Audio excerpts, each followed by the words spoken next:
You're a bad man. World needs bad men. We keep the other bad men from the door.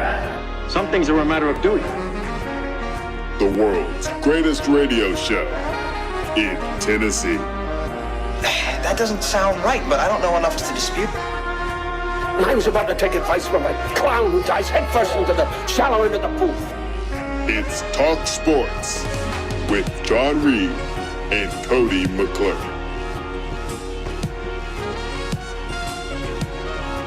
If it is to be said, so it be, so it is, so it is.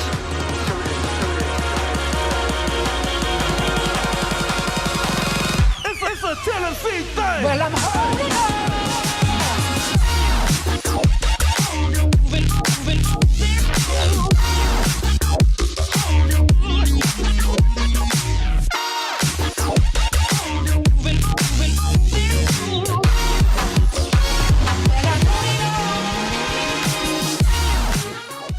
Back in the booth, back on the airwaves, coming at you live from the White Claw Hard Seltzer Studios.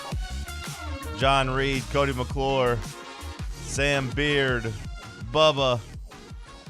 Happy Tuesday morning to you. We will talk sports and other things for the next 3 hours. I would ask Cody how he is, but he's running around somewhere. I've seen him in the building. I know he's in the building. He's not here. Came in and left. Mm-hmm. Just showed face for a few seconds. Sounds about right. Sam, how are you this morning? Fantastic, John. I'm fantastic. Feeling good? Feel great. Watched a good football game last night. Put my little head on the pillow.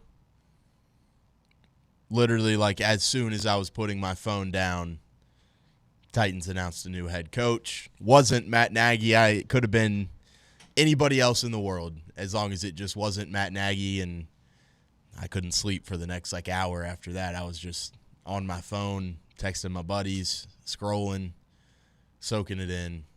We avoided the boogeyman. I was up, winding down as well when the news broke, which was a nice surprise. I was reeling from the national championship game. I had Indiana minus 6.5, so that was a rough one. I had Indiana minus 6.5 and Indiana over 27.5 team total, so I was a half-point loser both ways. But at least, the Titans news was at least a little bit of a pick-me-up. Then I woke up to some big Tennessee news. That was some big Tennessee news as well. So, all in all, everything's okay. Cody, what's up, man? How are you? Good to be here. Good to be anywhere. You know, this is the level of cold that is just kind of inappropriate. It's like I can deal with the 40s, the 50s, the occasional dip into the 30s if I'm indoors. But having to be awake in the morning and it's 17 degrees, I find that to be inappropriate. It's an inappropriate cold. Wah. Everybody deals with it. Get over it. Not everybody. Everybody here deals does. with it. A lot of people. And you already tried moving away, and you missed home, and you came back. So get over it. I didn't miss this at all. Really, it was just the loneliness is the biggest thing.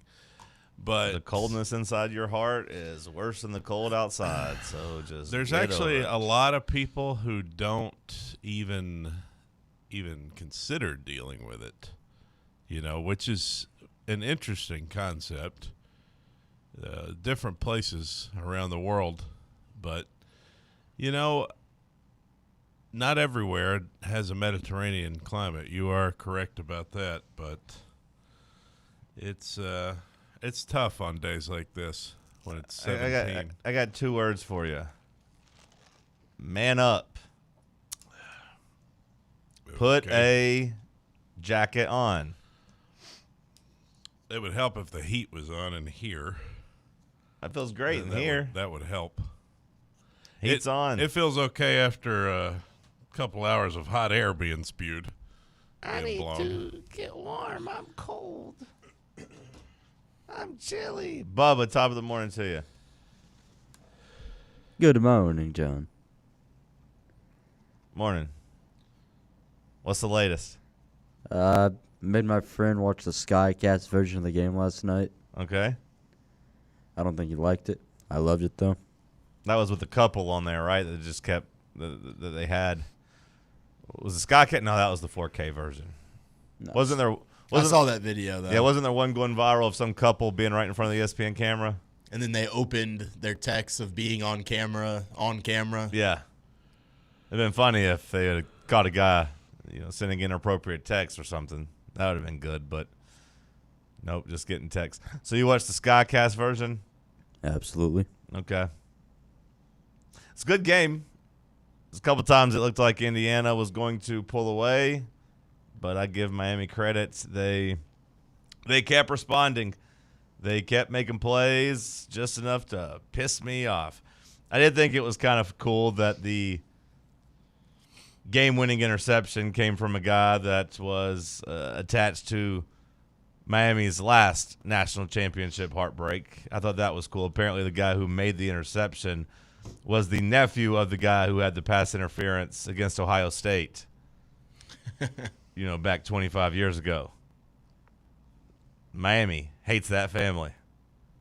But nice of him to get some redemption for his uncle. I'm sure they've been pretty mean to his uncle. Did you watch the game, Cody? Who'd you take? No. Who did you have? No, I didn't watch it. Who were you on? I was watching Friends. That was Great show. great. Yeah, Jennifer They were on a break. Aniston. Huh? They were on a break. Yeah. I had Indiana covering the 8.5 because, all year I've been wrong about Indiana, and I still am. So we just went ahead and ended it wrong. The every game I've bet on Indiana this year, I've been wrong. So congrats to them, 16-0 with their autistic quarterback who looks like he's always looking for his glasses and can't hardly keep his eyes open, and they're a vampire of a coach. I thought They are the team. They are the kings of college football. I was going to get the ultimate front door cover there. Thought they were going to punch that touchdown in with about 40 seconds left. Me too. Me too. When it was 2nd to 1, I was like, okay, Cristobal calls a timeout. Is he going to be smart enough to say, hey, let's just get 12 men on the field here. Hey, let's jump off sides. Let's give them a first down. Let's save a timeout and try to get a stop on the goal-to-goal situation, which then, Indiana would have a better chance of punching it in. Instead, Indiana gets a false start. They blink in one of the biggest moments. And then I was surprised on 3rd down that Cignetti ran the ball again. Yeah, I thought his game management, was not perfect there, like you're used to him, doing so well. He left the door open for him, but I guess what Cignetti was banking on was that Carson Beck would throw an interception, because I think half the country pretty much knew that was coming. So yeah, I was waiting for that for 2 quarters, though. I would have liked it earlier in the game instead of when they were only down 6. He led a couple big drives to keep them in the game. I didn't think Beck was necessarily the problem. No, he wasn't bad. He played pretty good, all things considered, in the second half. That Mendoza quarterback draw on 4th down, I was like, man, that's my type of football right there. I had flashbacks to being a kid watching Steve McNair run the quarterback draw, and I was like, let's go. And then Cignetti went conservative at the end, and that was confusing to me because I'm like, if you've already said that a field goal is not good enough and being up 6 isn't good enough, why are we doing it now? Yeah, I kind of flipped. I was rooting for Indiana. I had bet on Indiana. I was rooting for them throughout the game, but then when they were only up 6, I was like, you know what? I kind of hope Miami steals it from them right here because Cignetti played scared. Well, that's exactly what I said too. Once he chose not to cover, I said, okay, let's go Miami. And then, of course, that didn't work out. So nope, losers on both sides. Yep. But it was a good game. Second half, first half kind of boring, but a good national championship. The second half. I mean, the run by Mendoza is the thing of legend. That's one of those moments that it defines your entire program for decades. Like it's like Vince Young, you know, and not quite that level, but to them it's that level. I mean, what can you say? Good for them. The Vampire gets number one. They were the team to beat. I mean, clear-cut best team. Mendoza, you know, he really wasn't anything special the rest of the game, but that one play is all anybody's going to remember, and that's all that mattered. So, I kind of wondered if he had been dinged up a bit, maybe had a little bit of a concussion. Well, they were hitting his ass. Yeah, they busted his lip. You know, yeah, Jacoby Thomas. Early part of the game, I was pretty shocked that the refs let that go, but then that was the common theme because the refs didn't really throw any penalties. As someone who was rooting for Indiana, man, watching Miami just tug on their jerseys all night and interfere without repercussions was pretty annoying. Well, Miami's dirty.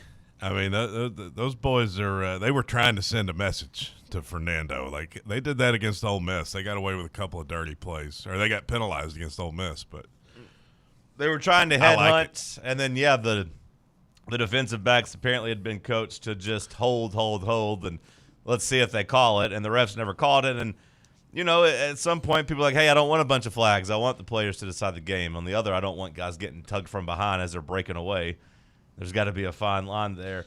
I like that they busted Mendoza's mouth open, and then he said, all right, you know, and then he responded. I mean, that's just football.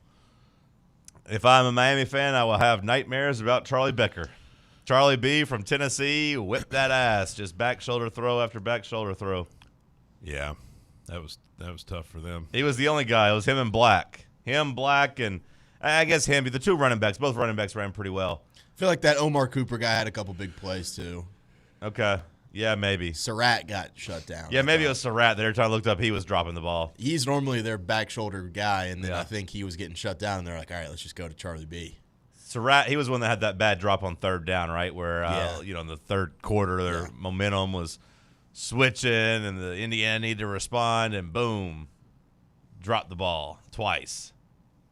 Dropped it, recaught it, and then dropped it again, which I thought was a catch, but they didn't even look at it, so I was like, whatever. All in all, pretty good game. That was fun. Indiana, I think we all kind of thought the 16-0 season might be dead whenever the expanded playoff happens. It's just too many games. They did it in year 2. I would say not when you're in the Big Ten, but you can't even say that anymore after the way that they you beat down Alabama, you beat Miami, you beat Oregon twice. I mean, they're number one. Where does Curt Cignetti rank in the history of hires? Not even like football, just like hired someone to go do a job. Right behind Nick Saban, maybe. I don't know. Kirby got Georgia. When they pulled the plug on Mark Richt, a lot of people questioned that, and then Kirby got him 2 national titles. So, but as far as going from the low end to the top, I'm talking just outside of football, Cody. Like Oppenheimer for the bomb.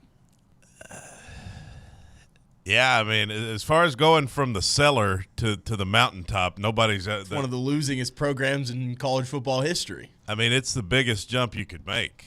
I got to say, I got to push back a little bit because Saban, Oppenheimer, both those guys hired with a lot of pressure. You know what I mean? Like Oppenheimer had a pretty big job to do, and there's a lot of pressure there. Same for Nick Saban with the Alabama fan base. Curt Cignetti, even really through this March, still kind of playing with house money. Yeah, he could have lost in the Rose Bowl, and those people would still be pretty happy. Yeah, he could have lost to Ohio State. Yeah, there's plenty of times where it's like, hey, it's still really good. He didn't get hired with all that pressure. So I gotta rank him behind those two at least. The turnaround, though, like I see what Sam's saying as far as going from nothing to greatness. It's something those people have never experienced, And I'm jealous, and I'm bitter, and I hate it. I hate Mark Cuban. I hate the whole thing. I wish it was us, but what are you going to do? Well, there's one thing you can do, and Tennessee went out and did it, so We'll come back with that. We'll jumpstart some Tennessee coverage. A pretty big hire coming from the Indiana program. What can you do? I guess you could try to emulate. Research and steal. Research, duplicate, take. We'll dive into it next. Talk Sports on Fan Run Radio. Big Orange Country's home for sports. This is Fan Run Radio. Located in Knoxville's historic Old City, Barley's offers great food, live music, the best draft beer selection in town, and now your new favorite place to watch sports. Their indoor projector is perfect for any weather, and they've revamped their upstairs area with more TVs to take in all of the action. Their menu features hand-battered chicken tenders, juicy burgers, fresh salads, and the tastiest pizza in Knoxville. You can enjoy their happy hour drink specials daily from open until 6 p.m. Barley's Tap Room and Pizzeria. Welcome to Axle Logistics, where excellence isn't just a goal, it's an energy. As a leading third-party logistics company, Axle is powered by an award-winning culture built on a work hard, play hard mentality. Here, the drive for success is contagious and hard work never goes unnoticed. Whether you're just starting out or looking to level up, Axle Logistics is the place to launch your career. Join us and take your ambition to the stars. To learn more, visit axlelogistics.com. What kind of day is it? It's a White Claw day. Light and refreshing tasting, uniquely cold wave filtered. There's an iconic flavor for everyone. Come on, grab a pack. White Claw. Grab life by the claw. Please drink responsibly. Hard seltzer with flavor. White Claw Seltzer Works, Chicago, Illinois. Yeehaw! I've been hooting and hollering ever since I started betting with the VIP Play app. VIP Play has more than 200 leagues, every bet type you can imagine. Live betting and live hosts, all with 24/7 support from real live people when you need them. Start betting better with the VIP Play app today. Don't be a better, be a better with VIP Play today. Download VIP Play today or head to VIPPlayApp.com. Make sure you use the promo code FANRUN to take advantage of their welcome bonus and so they know that we sent you. Gambling problem? Call 1-800-8899-789. Must be 21 or older and located in Tennessee to bet. For over 3 years, Crumble Cookies has served the Knoxville area. From Clinton Highway to Parkside Drive, even our friends out in Maryville have reached you, our fans, with the best cookies in the game. This fall, Crumble is gearing up for yet another fantastic season. Whether you're tailgating or looking for a pick-me-up after getting the kids from school, Crumble has you covered. Download the Crumble app to check out this week's rewards and features. And stop on by. Tell them Fan Run sent you, but don't miss the cookies.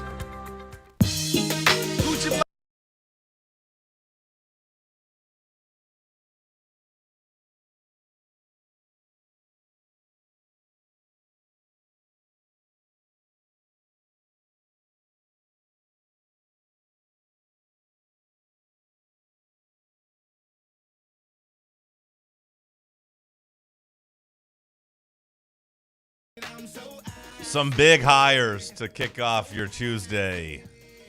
We talked about the Titans and Robert Saleh. We'll talk more about that later on in the show. But Josh Heupel, Danny White, Tennessee, with a pretty big hire, poaching Derek Owings from Indiana, the reigning national champions.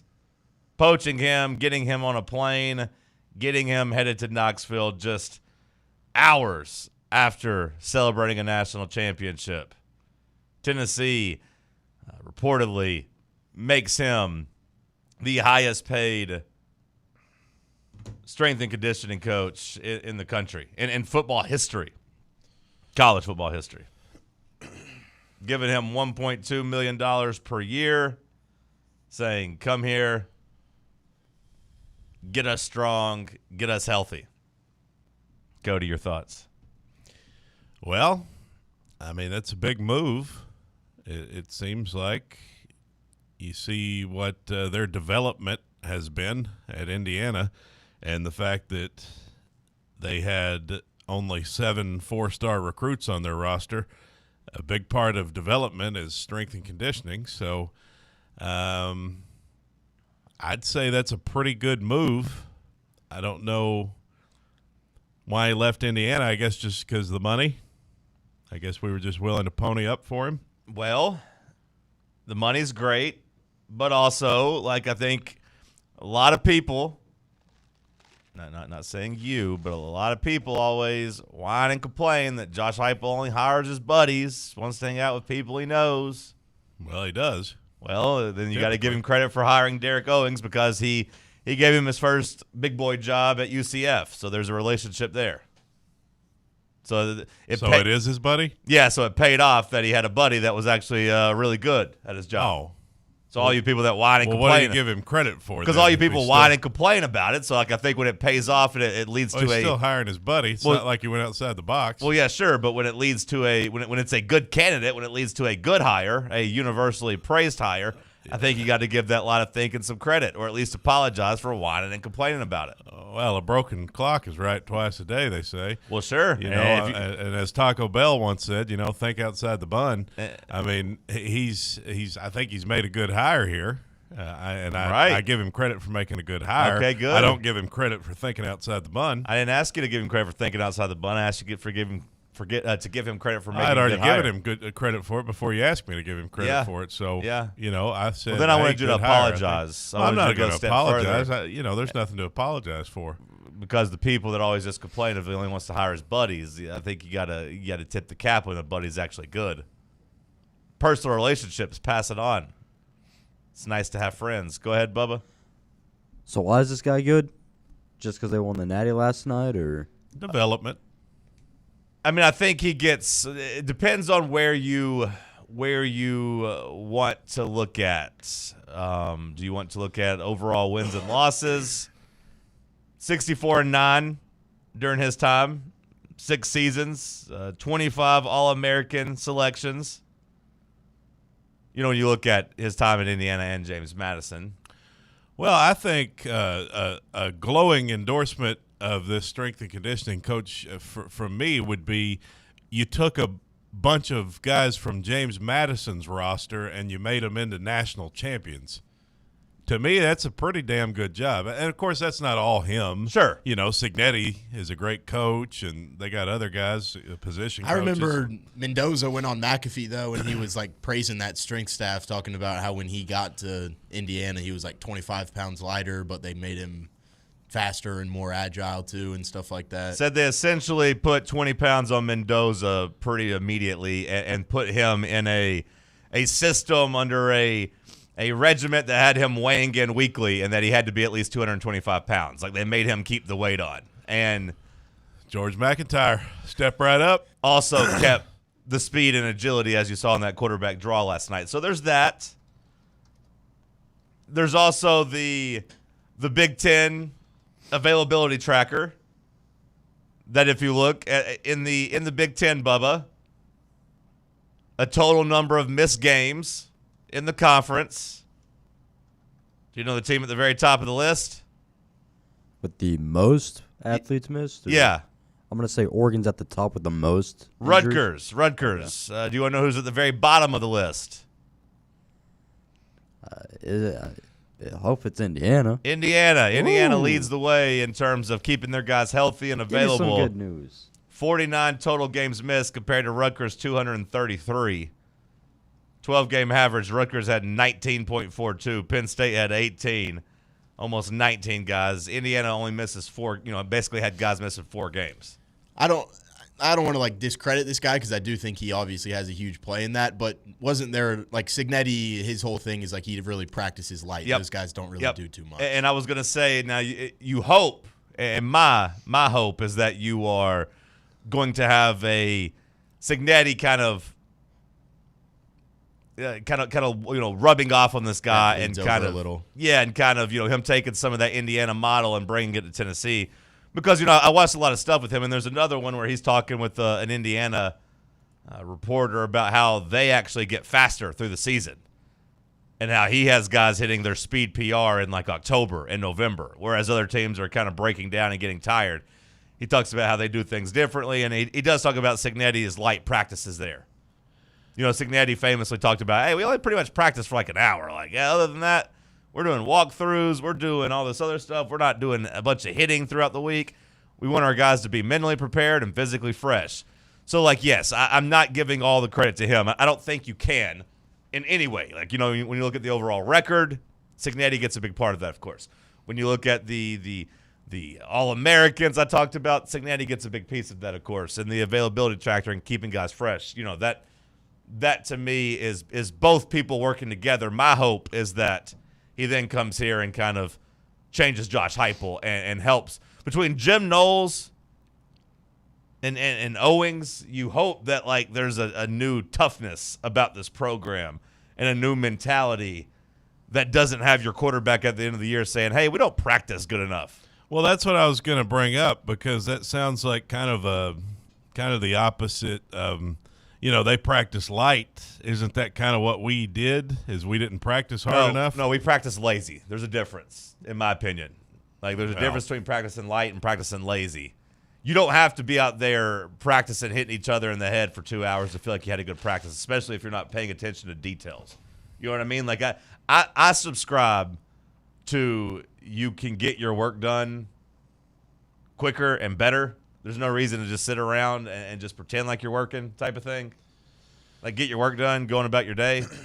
And Kirk Cignetti kind of seems like him and his strength staff and everybody there is on board of like, hey, let's get our job done in 50 minutes on the field, and then let's prepare.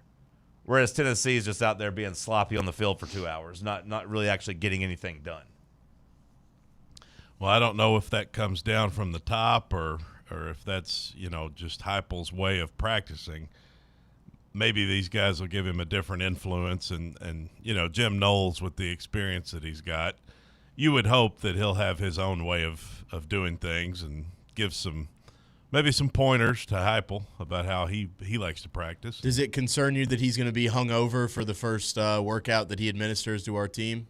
When's the first workout? Today? He's going to get started? Yeah. I don't think he was hungover. He's on a plane within 2 hours. I don't think he was. Is that what they said? Yeah, no, I mean, him and his family got on a plane within 2 hours and was on the flight to Knoxville. So I'm going to guess that That's a crazy turnaround for him. I'm going to guess these crazy, super, successful strength and conditioning guys, especially one that's still, kind of in his prime at 32, getting to make history as the highest paid guy. I'm going to imagine he doesn't dabble too often in like poisoning his body with alcohol. I'm going to guess that he is pretty sharp and one of those guys that's pretty high on life, just out here internally motivated to go do some big things. So I'm going to say he's going to be fired up. And look, you talked about Jim Knowles. You look at Owings.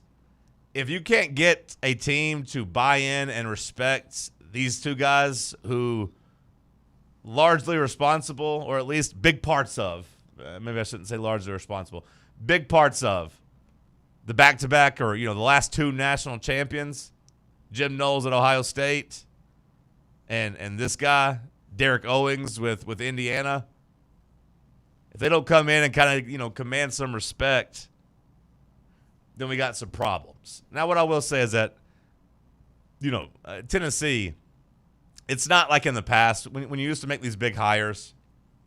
Go back, Cody, to Rock Gullickson. Go back to Bob Shoop. Go back to whoever. Like, you're coming in in a rotten program most of the time trying to fix things. Like, I don't think it's gotten that bad for Tennessee, so I don't think there's as much stuff that these guys are going to have to rebuild. You know what I mean? Like, I do think just improve. Improve 15%. You're not having to start from zero. You should have some SEC bodies there. You should have some good talent there. Like, just improve them. Take them to the next level. It's not like you're having to build from the ground up, which that gets me excited too. Where does a strength coach rank in terms of things on the staff that could have gotten us the most excited? Like, you already overhauled your defense, so you feel good about making some changes there. I mean, would a strength coach be the next thing that you'd look at and be like, boy, this is good for Tennessee, like to make a move like this?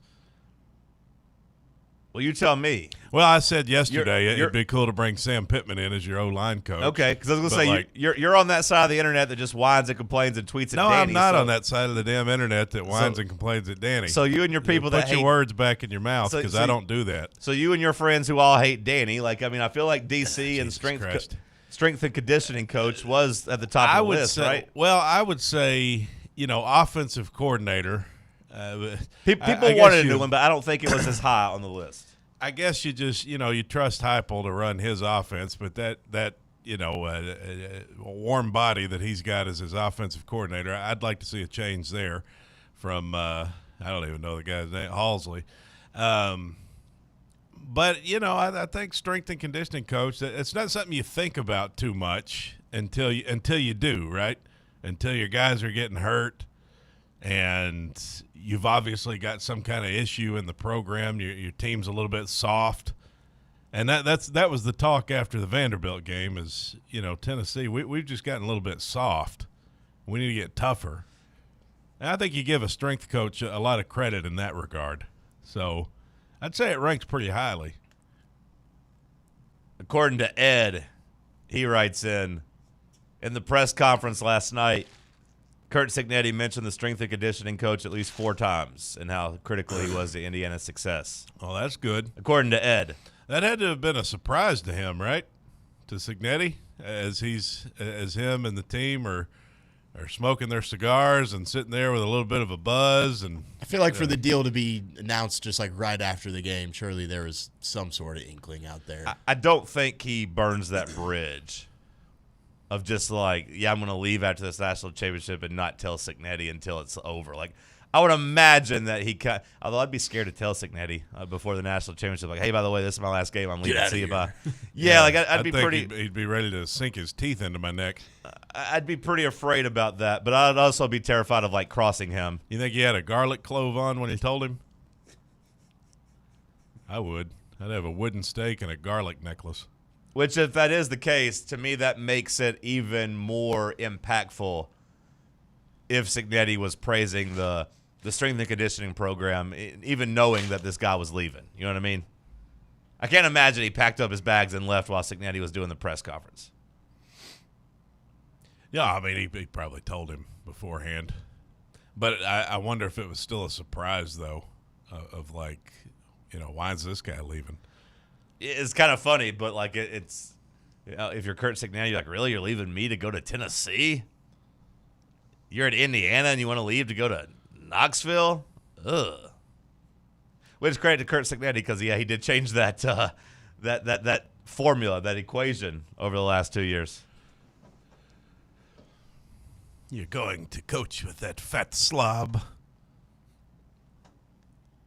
He's my buddy. He hired me at Central Florida.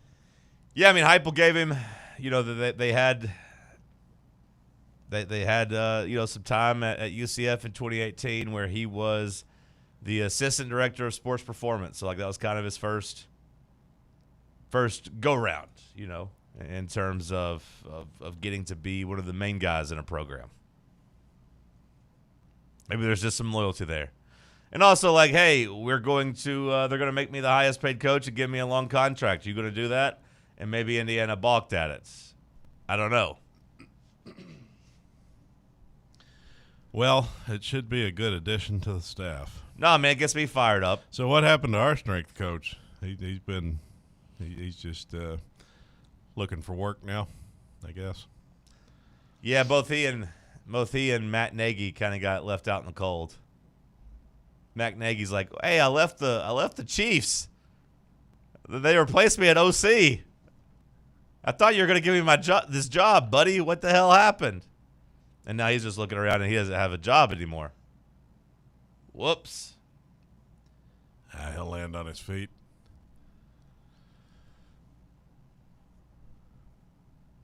Lightning Lee Ray writes in, can't wait to see how the Nega Vols will complain about this. Do you have any idea, Cody, how people will complain about this? I'm not in that group, so whatever picture you're trying to paint there with your big paintbrush, I mean, keep doing that, I guess. But I don't know. I mean, this is good news the way I see it. Yeah, I don't think there's anything to really complain about here. Like, you can have questions about it, about whether or not, like, it's his success or Cignetti's success. And that's fine because, like Cody asked, what do you attribute the strength and conditioning coach to? Like, do you actually pay attention to him unless things are bad? You know, do you get credit? Is it the coach or them when they get credit when you win? Is it the players? Yada, yada, yada. That's who the team spends the most amount of time with. Right. Like, over the offseason, that's who they're working with the most. So it's a pretty important position, a pretty important staff. On game days, they may not get as much credit. You know, it's not like they're positional coaches or they're not football coaches. But your team spends a great deal of time strength and conditioning. That's the whole offseason. Well, it's one of those things that you do all the work leading into the season. Mm-hmm. You know what I mean? Like that's you want to see the body transformation, and George McIntyre. This is either going to be your best friend or your worst enemy. We'll see how it goes. That's what I was just about to say. This whole fan base is going to love this guy if we come out here in August and George McIntyre's your starter and he looks like he's 15 pounds heavier. It is a very easy first test to pass if you are, Derek Owings. You can put your stamp on this football program, and it might not be George, it might be Faison, but like if you could transform these young quarterbacks, we talked about the young defensive tackles. If you can get those guys, a little bit heavier and ready to play in the SEC as starters, or at least as big time SEC players, if you could have them ready over the next 7-8 months, like there's a big chance here to win in the first 8 months of being on campus. There's a big chance to do that. Boo writes in, I wonder if any players from Indiana transfer to follow him. I'm gonna guess is that Boo not. Carter? It's not. I don't think it's Boo Carter. Boo Carter, mama.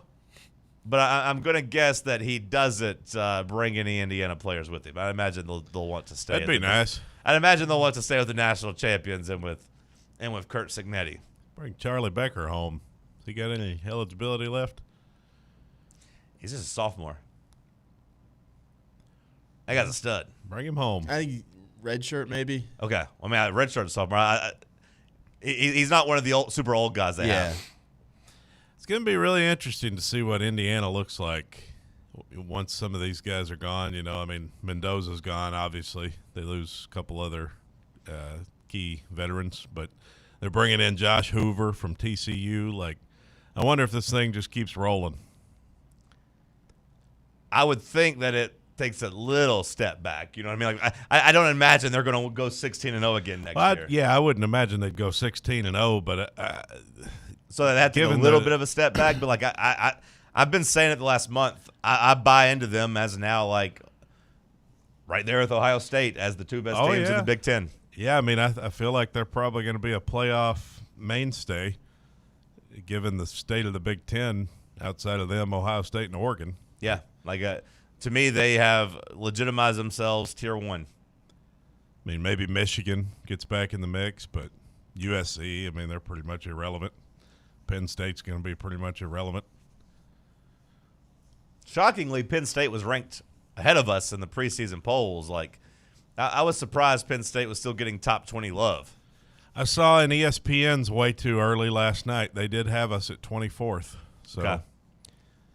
That's right on that 8-4 mark. Am I alone in saying that this one hire, as silly as it may be, has got me pretty fired up for the offseason and for next year? And at least the direction of the program? I think it's great. I think we're in a pretty good position other than just the huge question mark at quarterback. I said if you had brought in a quarterback, I think people would be looking a lot different at this upcoming season and kind of the expectation level. I really don't think we're that far away from being like a playoff type contender, a playoff type team. It's just that the quarterback is such a huge question mark. That could be the difference in 7 wins and 10 wins.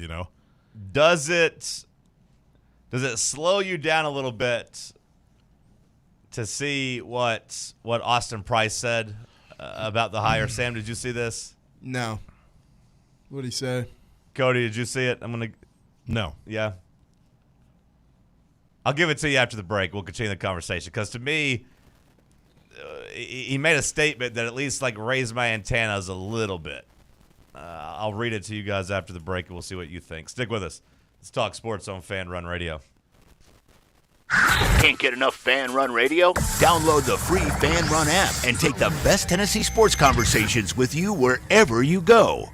When a dangerous, overgrown, or storm-damaged tree is threatening your home, your car, or your family, don't risk it. Call ECR Total Landscapes, your local tree-cutting experts. From precision tree removal and trimming to emergency storm cleanup, ECR Total Landscapes has the equipment and the experience to get the job done safely and efficiently. Call today to set up your free estimate, 865-384-2012, or just go online to ecrtotallandscapes.com.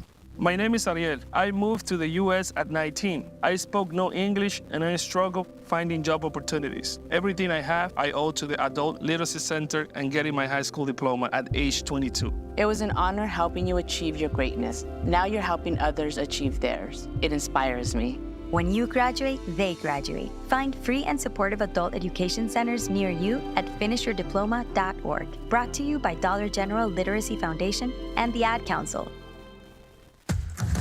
Smoky Mountain Brewery is the place to be for game day. From the moment you walk in, it's wall-to-wall big screens, making Smoky Mountain Brewery the perfect place to watch the Vols or your favorite team in action.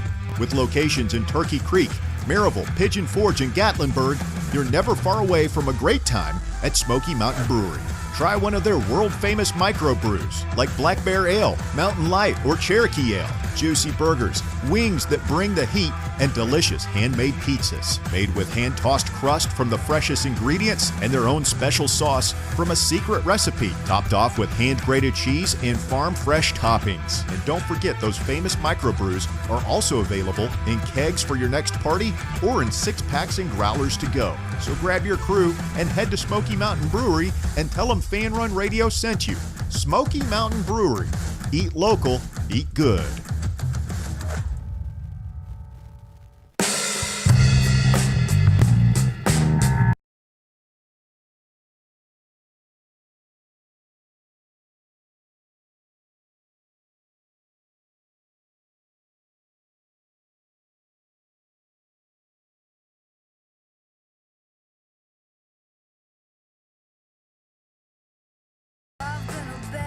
So we're talking about the big strength and conditioning hire, which is perfect off-season fodder. Yes, new coach.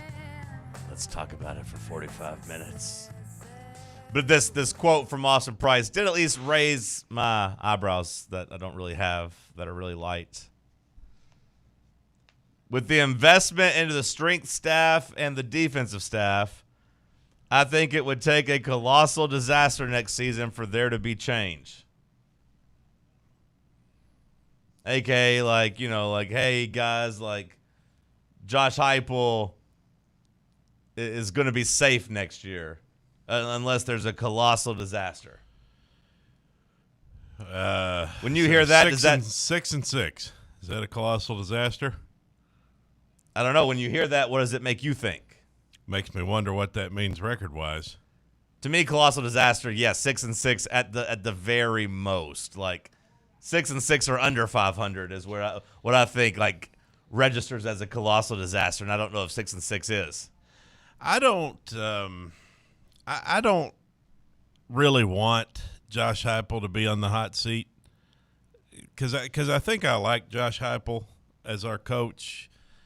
I think I've seen him do things to try to get better, and that's all you can really ask, isn't it, from your coach? Are there better coaches out there you could have? Sure. But taking a risk on hiring one is just, you don't know who they are. It's not like you can go get Kurt Cignetti, I just want to see him get better and continue to improve and hopefully evolve with the game. You give Rick Barnes a lot of credit for evolving over the years. That's what I ask. Is when you see that there's a problem, just, try to fix it. Kind of feels like, to me, they're maybe telling you, if there's some growing pains, don't completely panic because, like, you know, we're maybe building this thing for 2027 more than 2026. Right, that's what I thought too. To me, it was almost like the word has come out like, hey, this team, we didn't fix our quarterback situation, and the quarterback situation might not be very good. So, like, hey, let's not freak out if we go 7-5 or 6-6 because you fixed the defense, you made a big hire, you made a big investment, you know, getting Jim Knowles, and you just made a huge investment in your strength and conditioning program. So maybe 2026 is more of a rebuild year versus a make or break year. That's how I took the quote. Well, I say I like Josh Heupel today as I'm in a good mood in terms of football, but you know, you rack up some losses, Texas, Alabama, LSU. Might feel a little different in the fall. But I don't know what you do at that point, you know. I mean, I don't know that you go James Franklin the guy if it's not working good, because I don't think Penn State ended up in a better spot. I don't think most schools who fired their coach ended up in a better spot, at least on paper. Now, some of them will work out, some of them won't. But, like, if you're Florida right now and you've hired this John Summerall, do you feel great about hiring John Summerall? Or do you? I think all the Florida fans that I interact with, I got some friends from back home who are Florida fans, so I kind of see the talking points. They're all over the moon right now. Well, now whether or not it works out, but they're all very fired up over John Summerall right now. The vibes there are drastically different than they were last year with Billy Napier. See, I don't know if that's the new coach sent. It's like when you get a new car, you know. It's 100. It's 100% the new coach sent. It's just whether or not it plays out that way, like whether or not he's successful. But like, no, every fan base. I mean, we've done it here. Yeah, in you're going to Knoxville. talk yourself into it. You talk yourself into Pruitt. You talk yourself into Butch, Dooley. You know, like it happens. All aboard everybody get the Dooley truck. Yeah, but who is truly in a better spot? Because I don't know if Penn State fans feel that way. They're probably talking themselves into it. We got rid of the lane train. Now we're riding in a Dooley truck. I remember those shirts back in the day. It's like you talk yourself into it. No, Penn State's probably like, man, we probably should have just made this work with James Franklin. We were probably acting a little too hastily, I would imagine. But they're still top 20 in the preseason poll, so maybe that hasn't set in yet. And they came out with the coach that probably pretty likable. Like, you could probably buy his vision and just say, hey, he was really good at Iowa State. Imagine what he can do with our resources. I don't imagine Ole Miss fans feel great. You know, they lose their guy. Of course, they couldn't do much about it. It's not like they fired him. But I don't know, man. I think fan brain is crazy because I think they're pretty fired up about Golding and just his mentality and Kiffin being a little bit of a bitch, and then just them not wanting to be around him and kind of that whole us against the world thing. Now, that's because they're scorned. Well, sure, but it's also the new coach sent, but it's even more so of like, hey, my coach left me, to hell with him. It's us against the world. So I think their vibes are pretty high now. Whether or not that ends up working out for them, we'll see. Michigan's the only one jumping out to me that I think is clear cut. Like, we're much happier probably right now with Virginia Tech for sure. Virginia Tech and Michigan. Yeah, Michigan bringing in Kyle Whittingham. That's a good move. I mean, LSU, obviously, they're feeling good.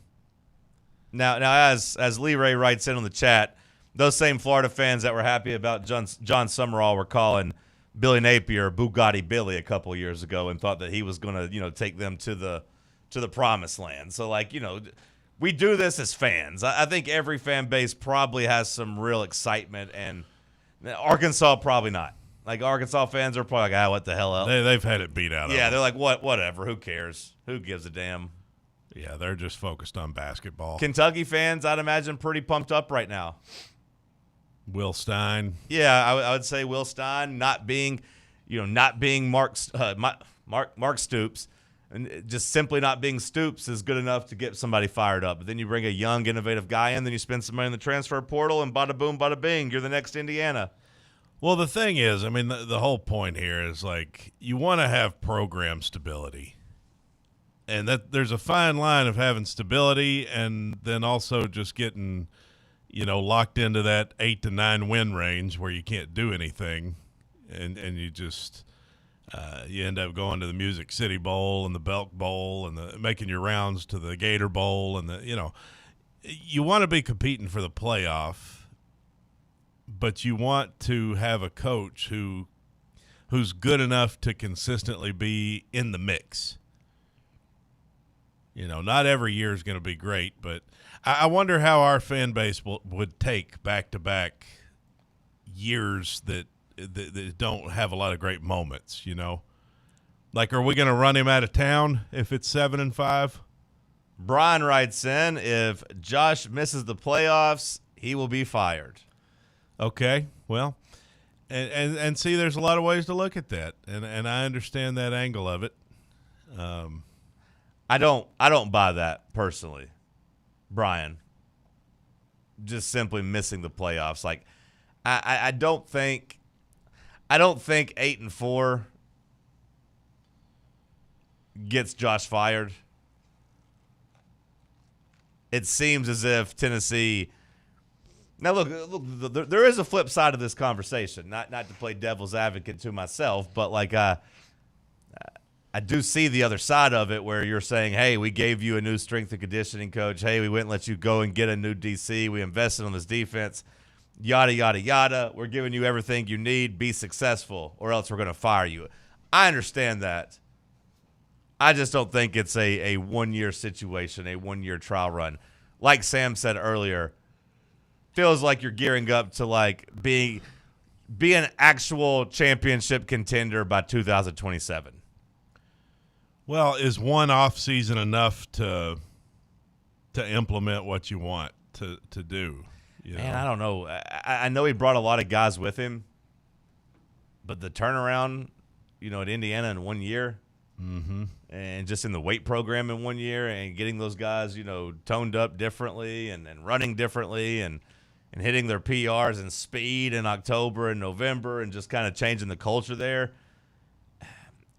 I know we're asking a lot of a strength coach, but I do think just think about how much differently you would feel about the season,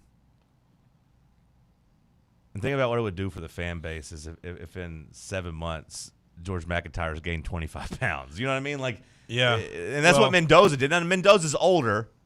He's a little bit more of an adult, and like as you get older, your body it does different things, and you're a little bit more professional about it. But like, it wasn't like Mendoza was there for multiple years. I mean, Mendoza was there in what, January, and by the time the season started, I mean, he had gained was up to 225. Well, yeah, and he also had people coaching him on how to play quarterback. Oh yeah, yeah, which is a big part of it too. Which I mean that's not the strength coach ain't going to have nothing to do with that. And we still got Joey Halls there to do that, and Josh Heupel and Cody groans, which is sad because we've gone from Josh Heupel quarterback whisperer to like no. I groaned after Halsley. Well, yeah, sure, but like Halsley is a year ago you wouldn't have even thought of Joey Halsley as really being a factor in that. I've never thought of Joey Halsley. Right, so it'd just be like in Mad Men. I don't think about you at all. So when you tell me like it's about the quarterback, you would just trust Josh Heupel to have the quarterback play. And I still do to an it. extent. I still do. I just, there's more question marks than there used to be, but I still trust Josh, and I want Josh to work out. I don't want him to get run out of town because I do think he's trying to evolve, and he's obviously trying to make moves to get better, with the defense, with the strength coach. Hell, he tried to get a quarterback. He just couldn't get one. I mean, at least he was in on the guys you thought he should have been in on. So I'm trying to give him some leeway. It's just that what you just said a few minutes ago about the quick turnaround, that's why it's going to be so tough for so many programs. And Cignetti's going to get a lot of coaches fired because the expectation level, like everybody's going to look at Indiana and be like, well, if he could do it, I mean, took Indiana from the cellar to the mountaintop. I mean, why can't we do that? Why can't we be better? We got better resources. We got, the expectation level, the pressure is gonna ramp up, I think, for a lot of football coaches at big schools. Curt Cignetti is going to be, an enemy to a lot of these established coaches. He's going to be the best friend to a lot of coaches at the lower levels who are now going to get shots they wouldn't have because people are going to be looking for the next Curt Cignetti. Mm-hmm.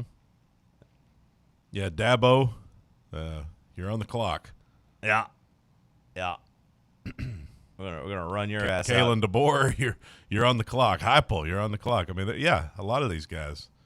Like, you're not going to get the leash that you used to.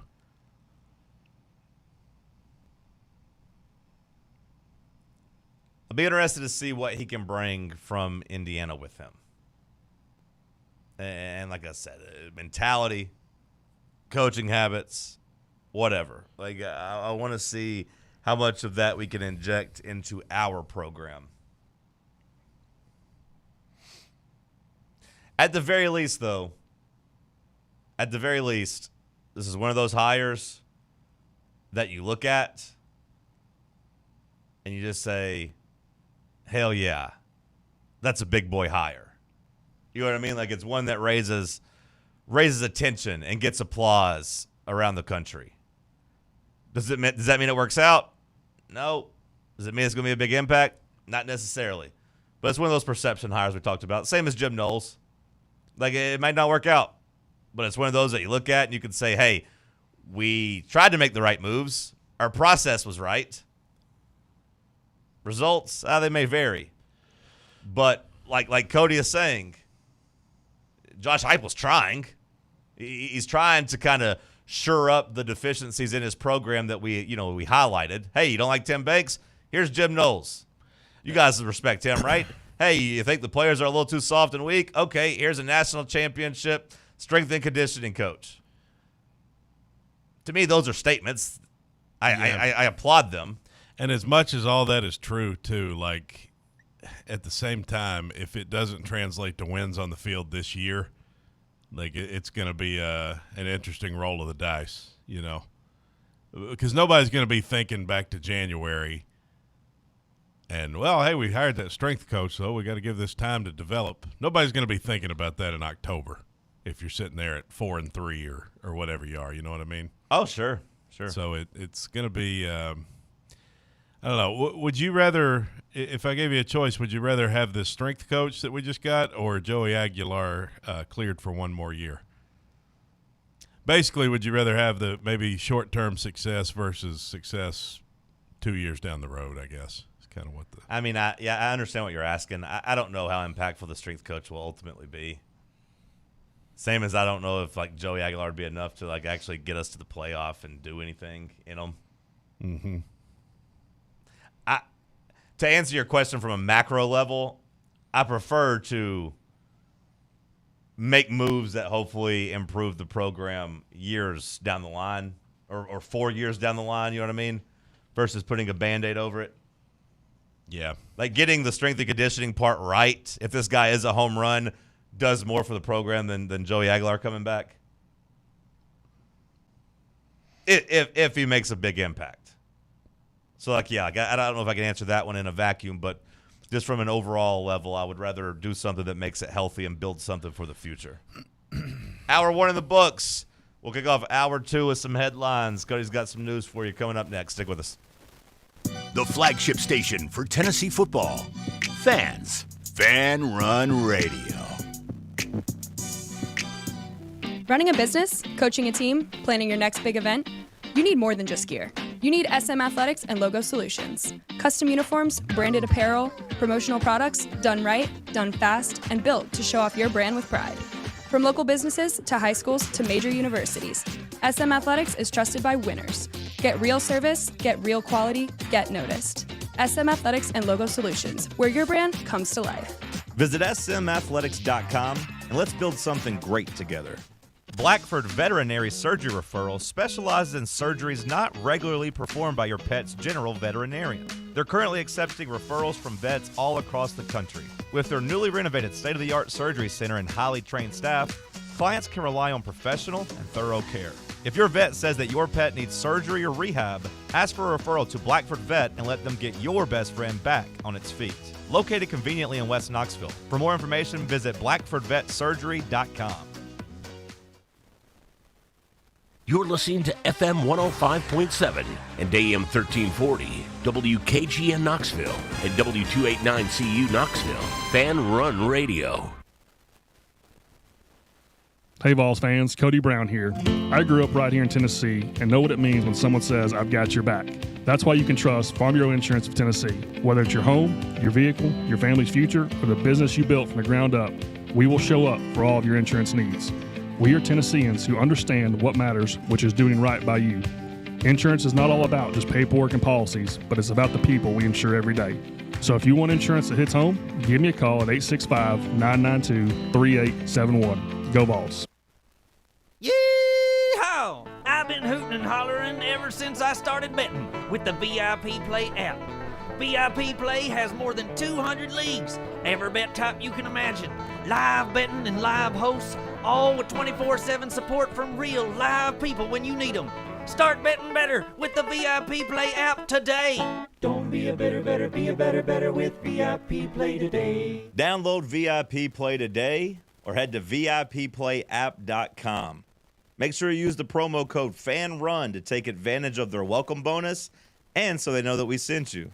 Gambling problem? Call 1-800-8899-789. Must be 21 or older and located in Tennessee to bet. Don't be quick to judge, okay? Because when I say this out loud, it's going to sound rough at first. But was there any part of you that was hoping Bevo would stick him with the horn? You're listening to Talk Sports. Stick him with the horn. Yeah. Stab with the horn. He's a dog. Airing every day from 7 a.m. to 10 a.m. You wanted to see Uga get stabbed on live television? Whoa. I never said I wanted to see it. I asked you if any part of you did. No. Zero part of me did. Zero? This is the sickest. Thumbs up, thumbs down. Any part of you, thumbs up from Ben Lee. Parker? Quick thumbs up from Parker. You people are sick and disgusting. On 1340 WKGN. There wasn't a little part of you that wanted to see, like, just get stuck a little bit. Stabbed by a horn. No part of me wanted to see that.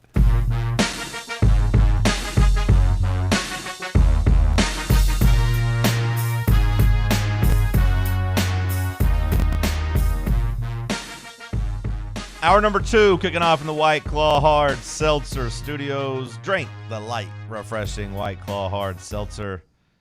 And if you want to celebrate Indiana and the Hoosiers, or maybe you want to celebrate Robert Saleh, pick up a variety pack. Only 100 calories. Beer down.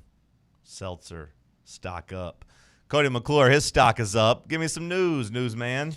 Robert Saleh asked if wearing the Lebanese flag caused his jets firing. How did he respond? It's an article from Fox News. From like 3 years ago? Yeah. Oh, okay. 2 years ago. Saleh is of Lebanese descent and was the first Muslim head coach in NFL history. Do you know that? I think so. How do you feel about this? About him being the first Muslim head coach? Well, about the Titans perhaps hiring a Muslim head coach. Oh, I got no issue with that. I think that Saleh gets me pretty fired up. He just looks tough and looks like a football coach. Like the 49ers defense, the 49ers players all glow about him. Now, I will say, like, his tenure with the Jets, didn't necessarily fire me up, but I also think there's some things to look at with it and kind of look and see what can or can be better the second go-around. We'll talk about that more in detail coming up. Yeah. Well, it's the Jets, Right. It's the Jets. Right. Did you notice on the broadcast last night they kept showing a Bella Danger? I know they showed her once. I didn't notice her more than once. But I did see her. Shout out to that cameraman. Yeah. Well, it's all over for Tennessee men's basketball in terms of being ranked in the AP Top 25. The streak ends at 90 weeks. A beautiful streak it was. Many, many years long streak comes to an end. We were not ranked in yesterday's AP poll. It's crazy how sad that makes me. It's crazy that, like, I can't really remember life without seeing a little number next to our name when the basketball team plays. It had been a while. It had been a long while. Yeah. 90 weeks is like 4 seasons. Nice hotel. 5 seasons. Jimmy Butler has suffered a season-ending torn ACL, sources tell ESPN's Shams Charania. ACL, his right ACL torn. So no more Jimmy Butler in the NBA this year for the Golden State Warriors. That is kind of sad because the Warriors kind of suck. They weren't very good with Jimmy Butler. Now without Jimmy Butler, they're really cooked. From a trade perspective, I wonder what it does to Jonathan Kuminga because he kind of plays Jimmy Butler's spot. He's a name that's been linked to a trade. The Warriors had kind of been there in that fringe range where they might try to be aggressive and might try to make a big move to go and acquire somebody to try to give Steph Curry one last shot at a championship. And now Jimmy Butler goes down. Maybe that leads to more pressure to make a move, or maybe they just say, hey, we ain't got it. Let's just trade Draymond, trade these other guys, and see if we can come back next year. Retool. They've been playing a little bit better. They won 4 in a row, 7 of the last 10. But they don't seem anywhere close to being championship level good. Jimmy Butler being out doesn't help those things. All in all, I guess a flop of a trade. Trading for him, then giving him a contract extension. Warriors, I guess, should have not done that. Carson Beck lost just 6 games in his college football career, and in 4 of them, the final offensive play was an interception that he threw with a chance to win the game. Really? According to this tweet. Well, that's tough. Mm-hmm. Did you see there was a bit of a skirmish last night after the game? Mark Fletcher, the Miami running back, took a swing at Indiana's Tyreek Tucker. Nah, as soon as the interception happened, I turned the TV off. Got ready for bed. You didn't watch the trophy presentation? Nah, I didn't care about that. Well, they showed it after the game. Fletcher from Miami, clearly frustrated, took a swing on this big defensive lineman for Indiana. He still had his helmet on, which is a real tough guy move to swing at a guy not wearing a helmet as you wear your helmet. That's smart, at least. Yeah, I mean, if you don't want to get hit in the face, yeah. That'd be the way to do it. So the game ended on a Carson Beck interception, or his team's last play was an offensive interception? Do you remember which one it was? In 4 of his 6 losses, the final offensive play was a Beck interception with a chance to win the game. Now, I don't know if this is a reputable well, yeah, it is. It's David Hale, ESPN. Yeah, I was just looking. For some reason, he has Bob Ross as his profile picture, so it kind of looks like a weird account. But. Well, I was just looking back just to this year. I mean, they lost 3 games, and last night, of course, interception with the game on the line. The Louisville game, I remember him throwing an interception. Then it led to 3 kneel downs. Do you consider this to be accurate with the tweet? Like it's overtime against SMU. Miami gets the ball first and he throws an interception. And then SMU goes and wins the game. I guess they're counting that one. Yeah. I mean, I don't really consider that a chance to go win the game, like when it's tied and you throw an interception. But for the sake of the argument, Carson Beck, not clutch. Tennessee not ranked in CBS Sports. Way too early. College football top 25. So we came in at number 20 on 3, number 24 on ESPN, not ranked by CBS Sports, who has South Carolina at number 25. I got no issue with us not being ranked. I got no issue with it. I got an issue with being behind South Carolina. And that's fine.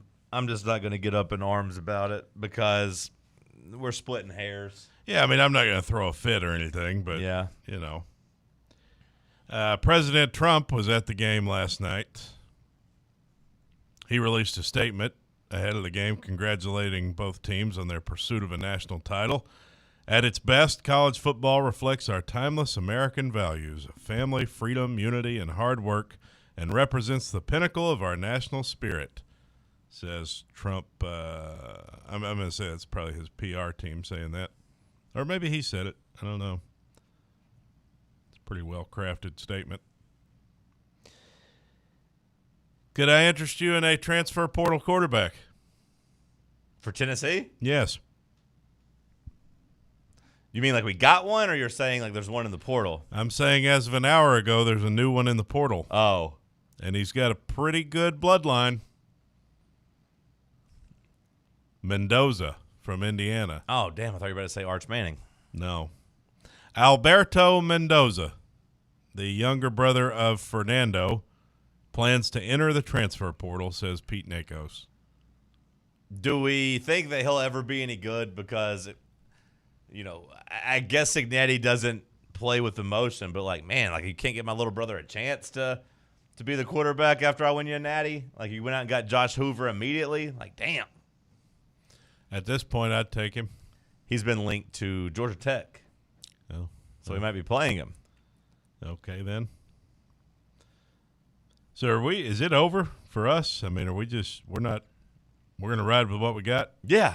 We're not bringing anybody in. We got the Colorado kid, Staub. Well, yeah. You got. I know you filled out a roster spot there, but no, we're going to roll with the young guys or Joey if Joey gets cleared. It's over for us, brother. No interest in Fernando's younger brother? I don't think he solves anything that George and Faison don't solve. No. He's not proven. No, he's certainly not. So, yeah, it's going to be one of those two guys or Joey. A killer elephant is at large after killing 22 people over a 10-day period in India. Have you watched the video? I actually watched this. Almost said Indiana. Yeah, it's pretty wild. This elephant just mowing people down and looking for blood. He just keeps coming back looking to mow more people down. He is on a rampage. And they just keep going back closer to him. Like, they want to see it. I'm like, get the hell out of there. Did you not realize he's a killer elephant? He is very upset about something. And he, as a result, is killing many Indians. A total of 22 people dead over a 10-day period in India. And he is still on the run. He's still on the loose, this killer elephant. Chaos in small-town India. So it's just this one little small town in India. He is on a terrifying rampage in the town of Chaibasa, a district in India's Jharkhand state. I don't know where that is. He began attacking villages on New Year's Day. A couple and their 2 children were all trampled to death as they slept in Babaria village in the following days, and the number of victims is steadily rising. Apparently, he likes to overtake you when you are fleeing on foot. He was mowing people down. People in the town are being told to stay indoors and steer clear, especially of forested areas. What a situation. Somebody needs to, tranquilize him or something. They need to just leave that man alone. It says officials botched attempts to capture and tranquilize the animal.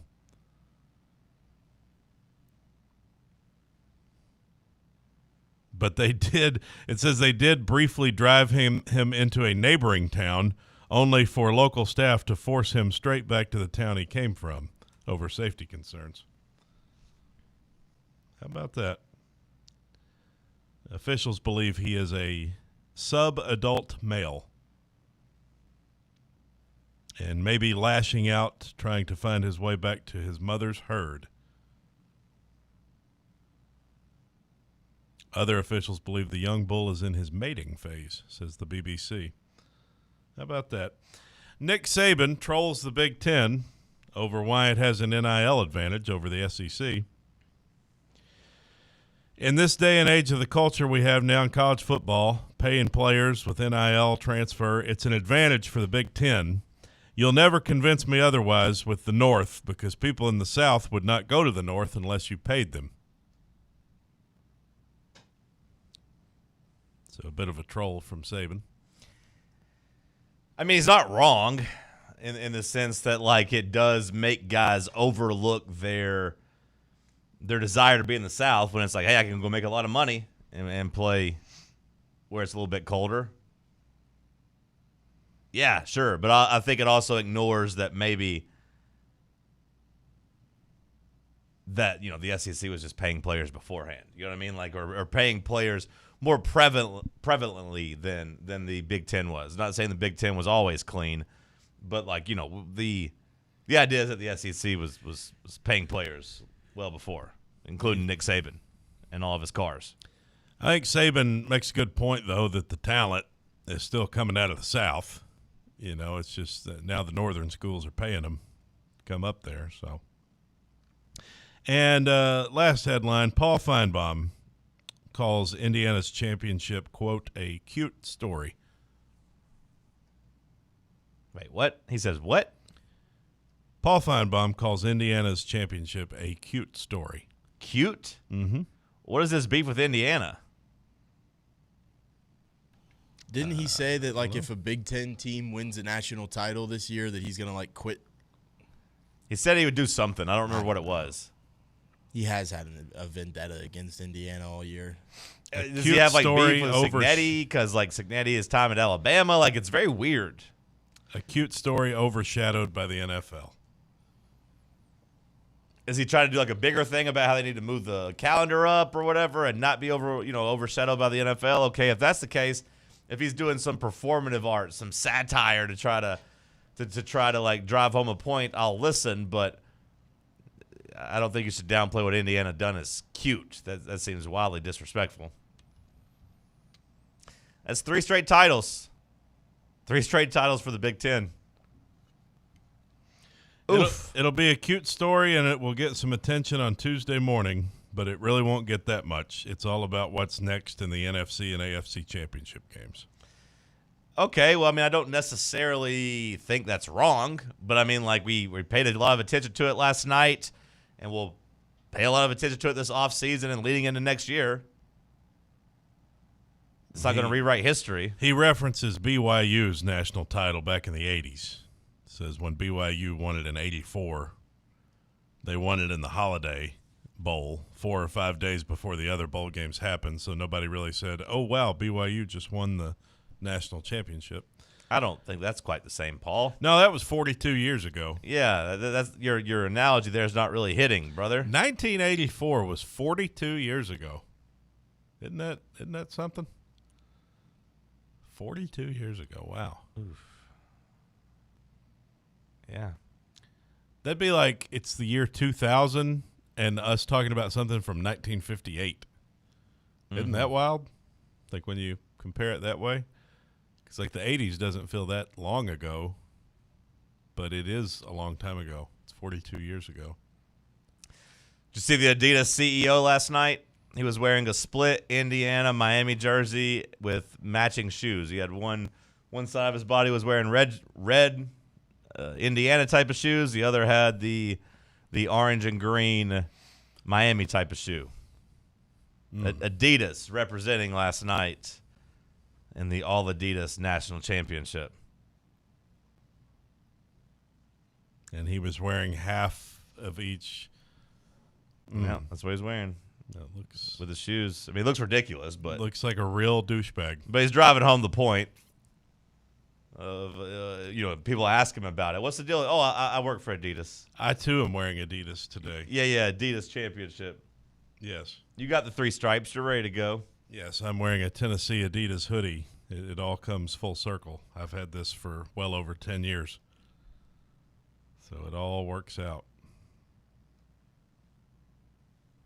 All right, go back to headlines. We'll talk some NFL coming up next. Stick with us.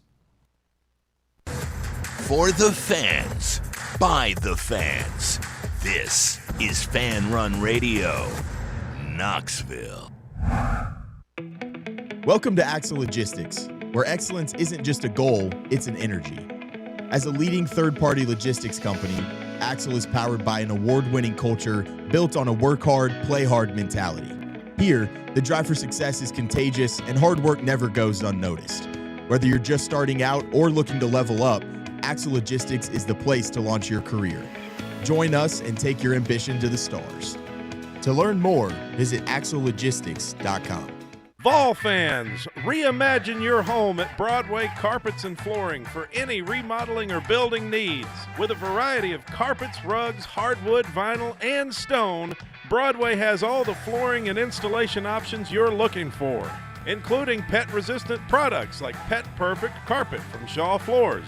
Visit their showroom in downtown Knoxville or the location in West Knoxville located on Kingston Pike near Pellissippi Parkway today. Hey Vols fans, Cody Brown here. I grew up right here in Tennessee and know what it means when someone says, I've got your back. That's why you can trust Farm Bureau Insurance of Tennessee. Whether it's your home, your vehicle, your family's future, or the business you built from the ground up, we will show up for all of your insurance needs. We are Tennesseans who understand what matters, which is doing right by you.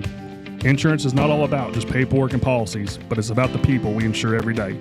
So if you want insurance that hits home, give me a call at 865-992-3871. Go Vols. At Knoxville Insurance Group, they understand the challenges many consumers face when searching for insurance coverage. That's why whether it's for you, your family, or your business, they create a coverage plan specifically for your unique needs. Knoxville Insurance Group is an independent firm, which means they aren't beholden to just one insurance company.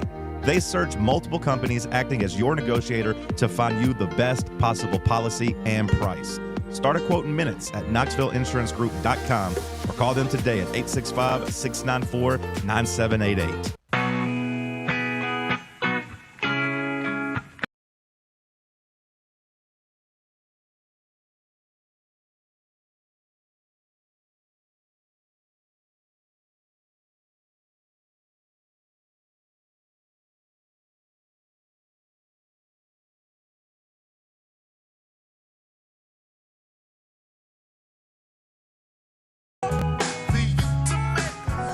All right, Sam. The Titans got their head coach. You stayed up all night thinking about it. I want to see you cook. What you got? What are your thoughts? Yeah, I was screaming like a little schoolboy in my bed at midnight last night. Screamed into my pillow. We didn't get Matt Nagy. I mean, this was the guy I wanted all along. I feel great. I think his Jets tenure, I mean, to me, 20 wins at the Jets is worth like 45 at another franchise. A couple 7-win seasons with terrible quarterback play over there. Defense went from number 1 in the NFL to 32 once he left. I think we needed a good leader. I think he's going to be that. Obviously, the offensive coordinator hire is kind of I'm sold on the hire. I'm not like completely sold until I kind of see who we go and get as the offensive coordinator. But if we could do the Saleh Mike McDaniel route, I'd be jumping for joy. And where do you stand on Saleh's rumored ties to the Saudis? Can't control where you're born, where your people are from.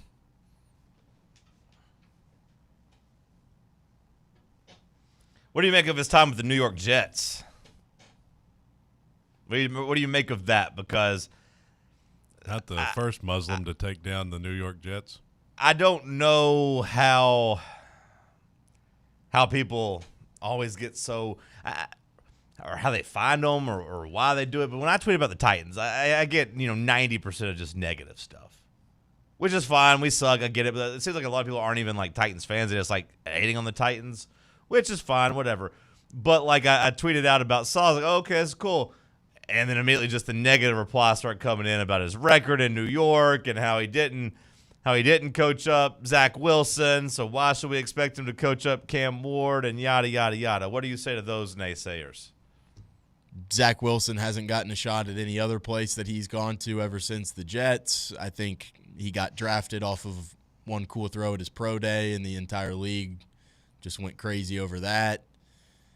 And I mean, Saleh said that he's going to take matters into his own hands this time and like call defensive plays. So how do we feel about that? Because at the college level, we say we don't want Josh Heupel calling plays. You know what I mean? Like we say, like, hey, we want him focused on running the game day operations.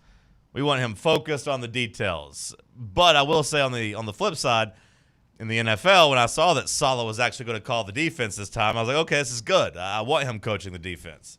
Are we hypocrites, or are we just trying to look for the positive stuff, or is it different? I mean, I think you can obviously slice it either way, but I saw a quote from him saying that basically whenever he wasn't calling the defense for the Jets, it said he felt like he got kind of taken out of the game day process in that operation. So maybe he's just one of those guys that kind of needs to have a little bit of a hand in the fire. And I think there's other coaches around the NFL that, call offense or have a hand in calling some defensive stuff. So, as long as that balance doesn't get out of whack, I think he can be a guy that can kind of be the manager, be a head coach, and then kind of hopefully find someone who can just do the offense entirely themselves. Now, to me, I do think it's different. I do think it's different between college and NFL just because the pace of play. Like Josh Heupel's having to make snap decisions, manage timeouts, do all this stuff while also trying to run his tempo and run his offense where he's getting snaps off in 10 seconds.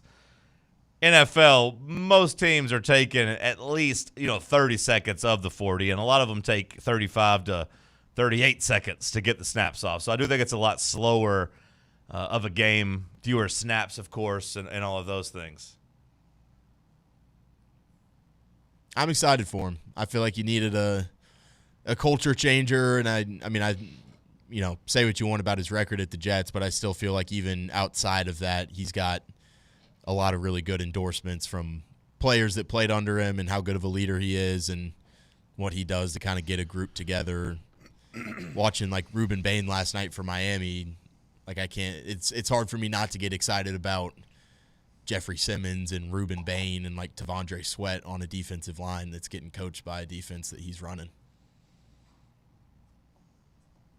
So you want Ruben Bain? Yeah, I want Ruben Bain now after this hire. It looks like Amy Adams Strunk gets the credit for this hire. I don't know, because that was the original ESPN tidbit, and then it got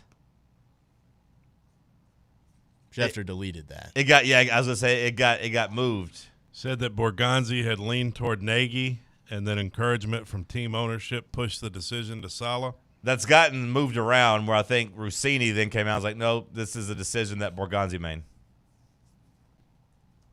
That's probably just who said.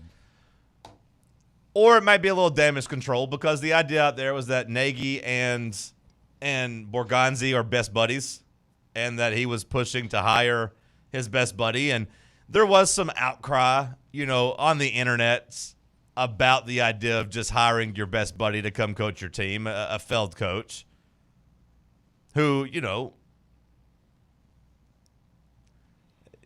didn't develop two young quarterbacks. But to be fair, it's not like Saleh's got a great track record of as a head coach either. So it was kind of funny watching people act like Nagy was the devil and Saleh was the answer, because you could easily say that their resumes are pretty similar. Now, I do think Saleh's run as a coordinator much more successful and much more impactful. Definitely. And you give him a pass for being with the Jets. Sure. With no quarterback. There's no reports of any 49ers players talking about how they hated Saleh and how he's a bad locker room guy and a bad leader, when there were those articles that came out of just how bad and how dysfunctional the Bears were under him. Just player-wise, like some of those guys not liking him in the locker room.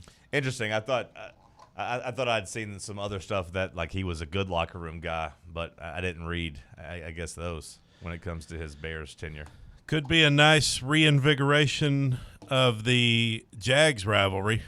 Him and Liam Cohen. Remember that dust up? That'll be fun. And also, I think with Saleh, look, we went through it yesterday, but you have all four guys represented right now, all four type of coaching candidates representing the NFL. Offensive genius, that was a young OC or a young offensive mind that got hired, and McVay. You got the young defensive stud who gets a job with McDonald, and then you got the retreads over in the AFC. Of those four, it does feel like McDonald is having the most impact on his team in terms of transforming that defense and turning them into a monster unit. So I'm okay with going with the defensive coaching route here if you get the OC hire, correctly, or if you get the OC hire correct. And what I will say is that I do feel like Saleh's a pretty good coach with some pretty good ties to some good offensive coaches, right? When you look at his spillover into the Shanahan tree, he's been linked to some pretty good offensive minds.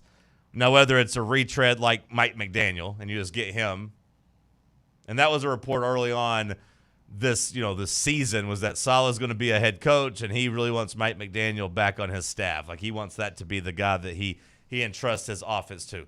That, to me, would be a grand slam for Tennessee. But even without him, there's going to be some other guys with the Shanahan ties that I think he could bring in and hopefully coach a pretty good offense.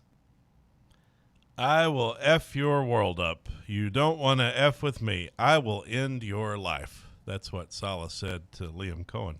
That's what Saleh said to Cohen? Mm-hmm. I will effing end your life.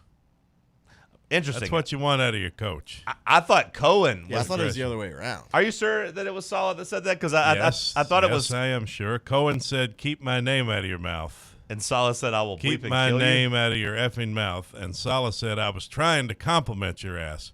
And then he went on to say, I will end your life. Nice. And F your world up. Two of the most physically imposing bald men now in our division. D'Amico Ryans and Robert Saleh is an intimidating duo. Yeah. Yeah.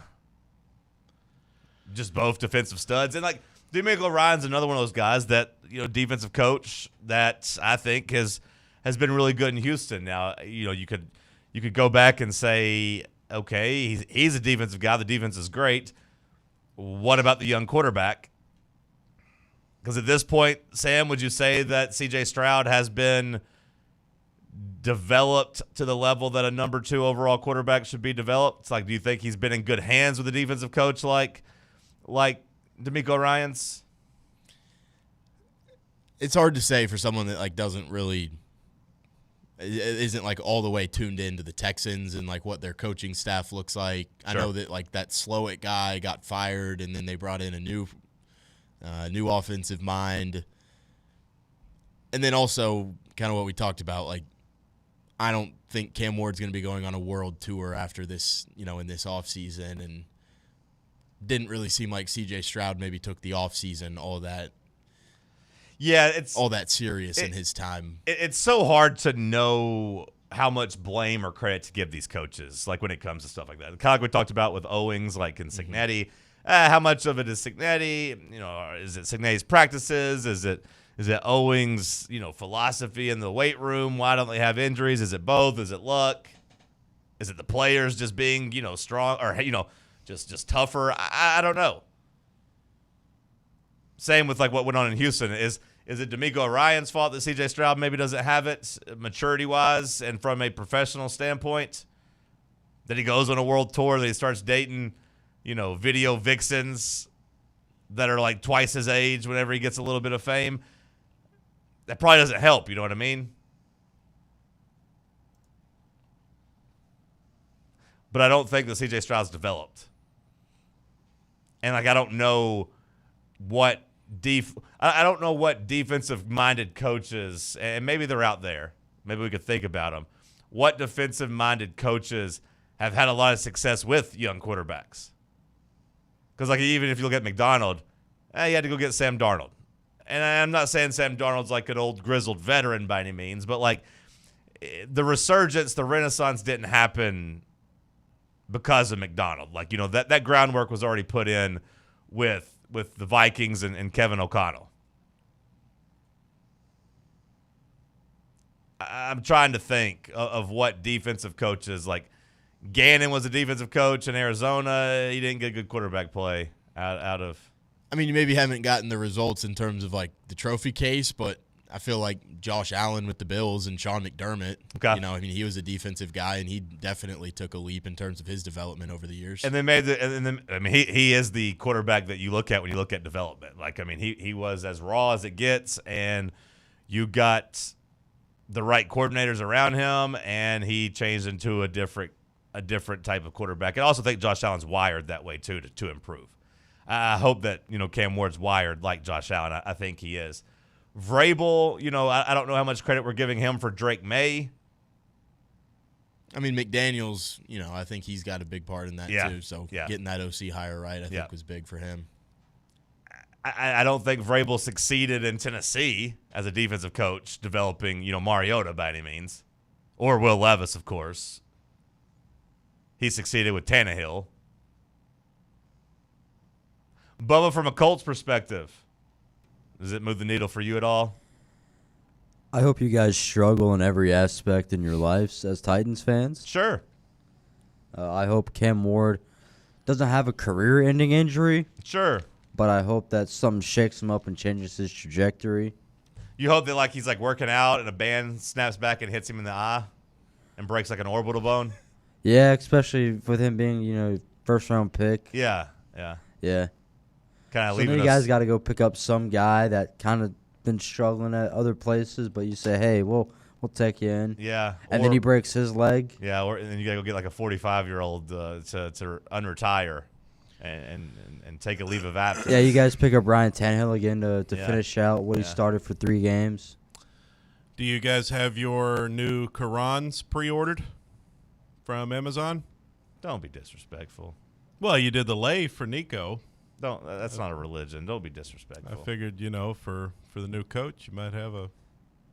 I mean, Just be glad it's not Sean McDermott. I mean, they should be glad it's not Sean McDermott. That guy's a denier. I don't think he was a denier as much as he was just a complimenter of hey, 9/11 was bad, but man, look at that teamwork those guys had. Look at that orchestration. That's what got McDermott in trouble. The organization was incredible. Is that he looked at it and said, wow, we could really learn something from the terrorists of 9/11. Don't be disrespectful. How to work together as a team.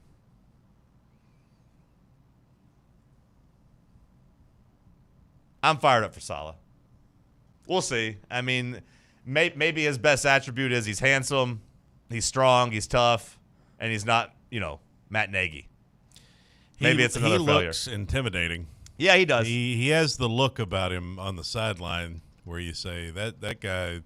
He looks like a former military guy, is what he looks like. And I was perusing the internet last night and saw, Bill Belichick coached 80 games in Cleveland.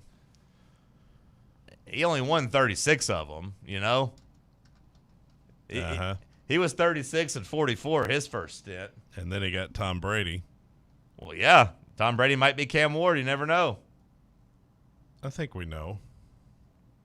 I don't think we know for sure. I think we know that Tom Brady is not Cam Ward. Well, I mean, not literally. Right. I understand that he's not literally him, but there's a good chance that he's as successful. What if I told you Cam Ward was 50% of Tom Brady? Would you take that? He has 50% of the half career. Half as many rings. 50% is talented, or 50% of his career? That doesn't mean you get 3 rings. Yeah, I was gonna say if you give me 50% of his career, yeah. It also means he played a good 13 years. I mean, you'd take 1 ring. I mean, it'd be nice sure. just to get 1. Yeah, I would love just 1 ring. I'm pulling for the Titans. Good. I think there's some good momentum here. I think Saleh is a good football coach. I think Cam Ward's a good young quarterback. You got this new stadium coming. Nashville's a good city. It's a pretty good time to be a Titans fan. Kind of a fresh start. It goes to what I said, what I've been saying. It's just perception-wise. You just got to hope you draft well now, Yep. It's all about perception, and I don't know if he's going to be successful or not, but I know that it feels a lot better than if you would have just hired your buddy Nagy. And sometimes that's good enough. To be determined. We'll see if it works out. All right, there's your Titans segment. Stick with us as Talk Sports on Fan Run Radio. Streaming worldwide at fanrunradio.com and on the free Fan Run app. This is Big Orange Country's Sports Talk Radio Superstation. Fan Run. Are you tired of waiting on interest rates to drop before you start saving money? I'm Chris Burleson with University Lending Group, and I've got a better way. With a traditional closed-end mortgage, most of your payment goes straight to interest, not your balance. But with my Smart Loan, every deposit you make cuts your principal immediately and reduces interest in real time. On average, my clients pay off their mortgage in just 7 years. Call me today at 865-388-7634 or visit smartloantn.com and let's turn your income into financial freedom. NMLS number 332941. Barley's has live music on weekends, general team trivia on Wednesday nights at 8 p.m., and now live sports trivia courtesy of the Knoxville Trivia Guys every Thursday night upstairs. The game starts at 7 p.m. and is free to play for everyone, so head on down to the Old City and show off your sports knowledge and win gift cards to Barley's. Use those gift cards to buy some delicious food and drinks, and you can take it all in with their wide selection of TVs and indoor projectors. Barley's Tap Room and Pizzeria. Blackford Veterinary Surgery Referral specializes in surgeries not regularly performed by your pet's general veterinarian. They're currently accepting referrals from vets all across the country. With their newly renovated state-of-the-art surgery center and highly trained staff, clients can rely on professional and thorough care. If your vet says that your pet needs surgery or rehab, ask for a referral to Blackford Vet and let them get your best friend back on its feet. Located conveniently in West Knoxville. For more information, visit blackfordvetsurgery.com. Your smile says it all, so make sure it's saying the right thing. At Knoxville Smiles, we believe healthy teeth mean happy lives. Whether it's a routine cleaning, whitening for that big event, or fixing a nagging toothache, our gentle team is here for you. With flexible hours, family-friendly care, and the latest technology, Knoxville Smiles makes every visit stress-free. Don't wait another day to love your smile. Call Knoxville Smiles today at 865-539-1776 or book online at knoxvillesmiles.com. Smile brighter with Knoxville Smiles. Yeah, it's another day, but what kind of day is it really? A day of doom scrolling? Laundry day? Nah, it's a White Claw day. Light and refreshing tasting, uniquely cold way filtered. There's an iconic flavor for everyone. So grab a pack, grab your friends. Make the most of each day with those who matter most. When you're together with White Claw, every day is a once-in-a-lifetime experience. You just gotta grab it. White Claw. Grab life by the claw. Please drink responsibly. Hard seltzer with flavors. White Claw Seltzer Works, Chicago, Illinois.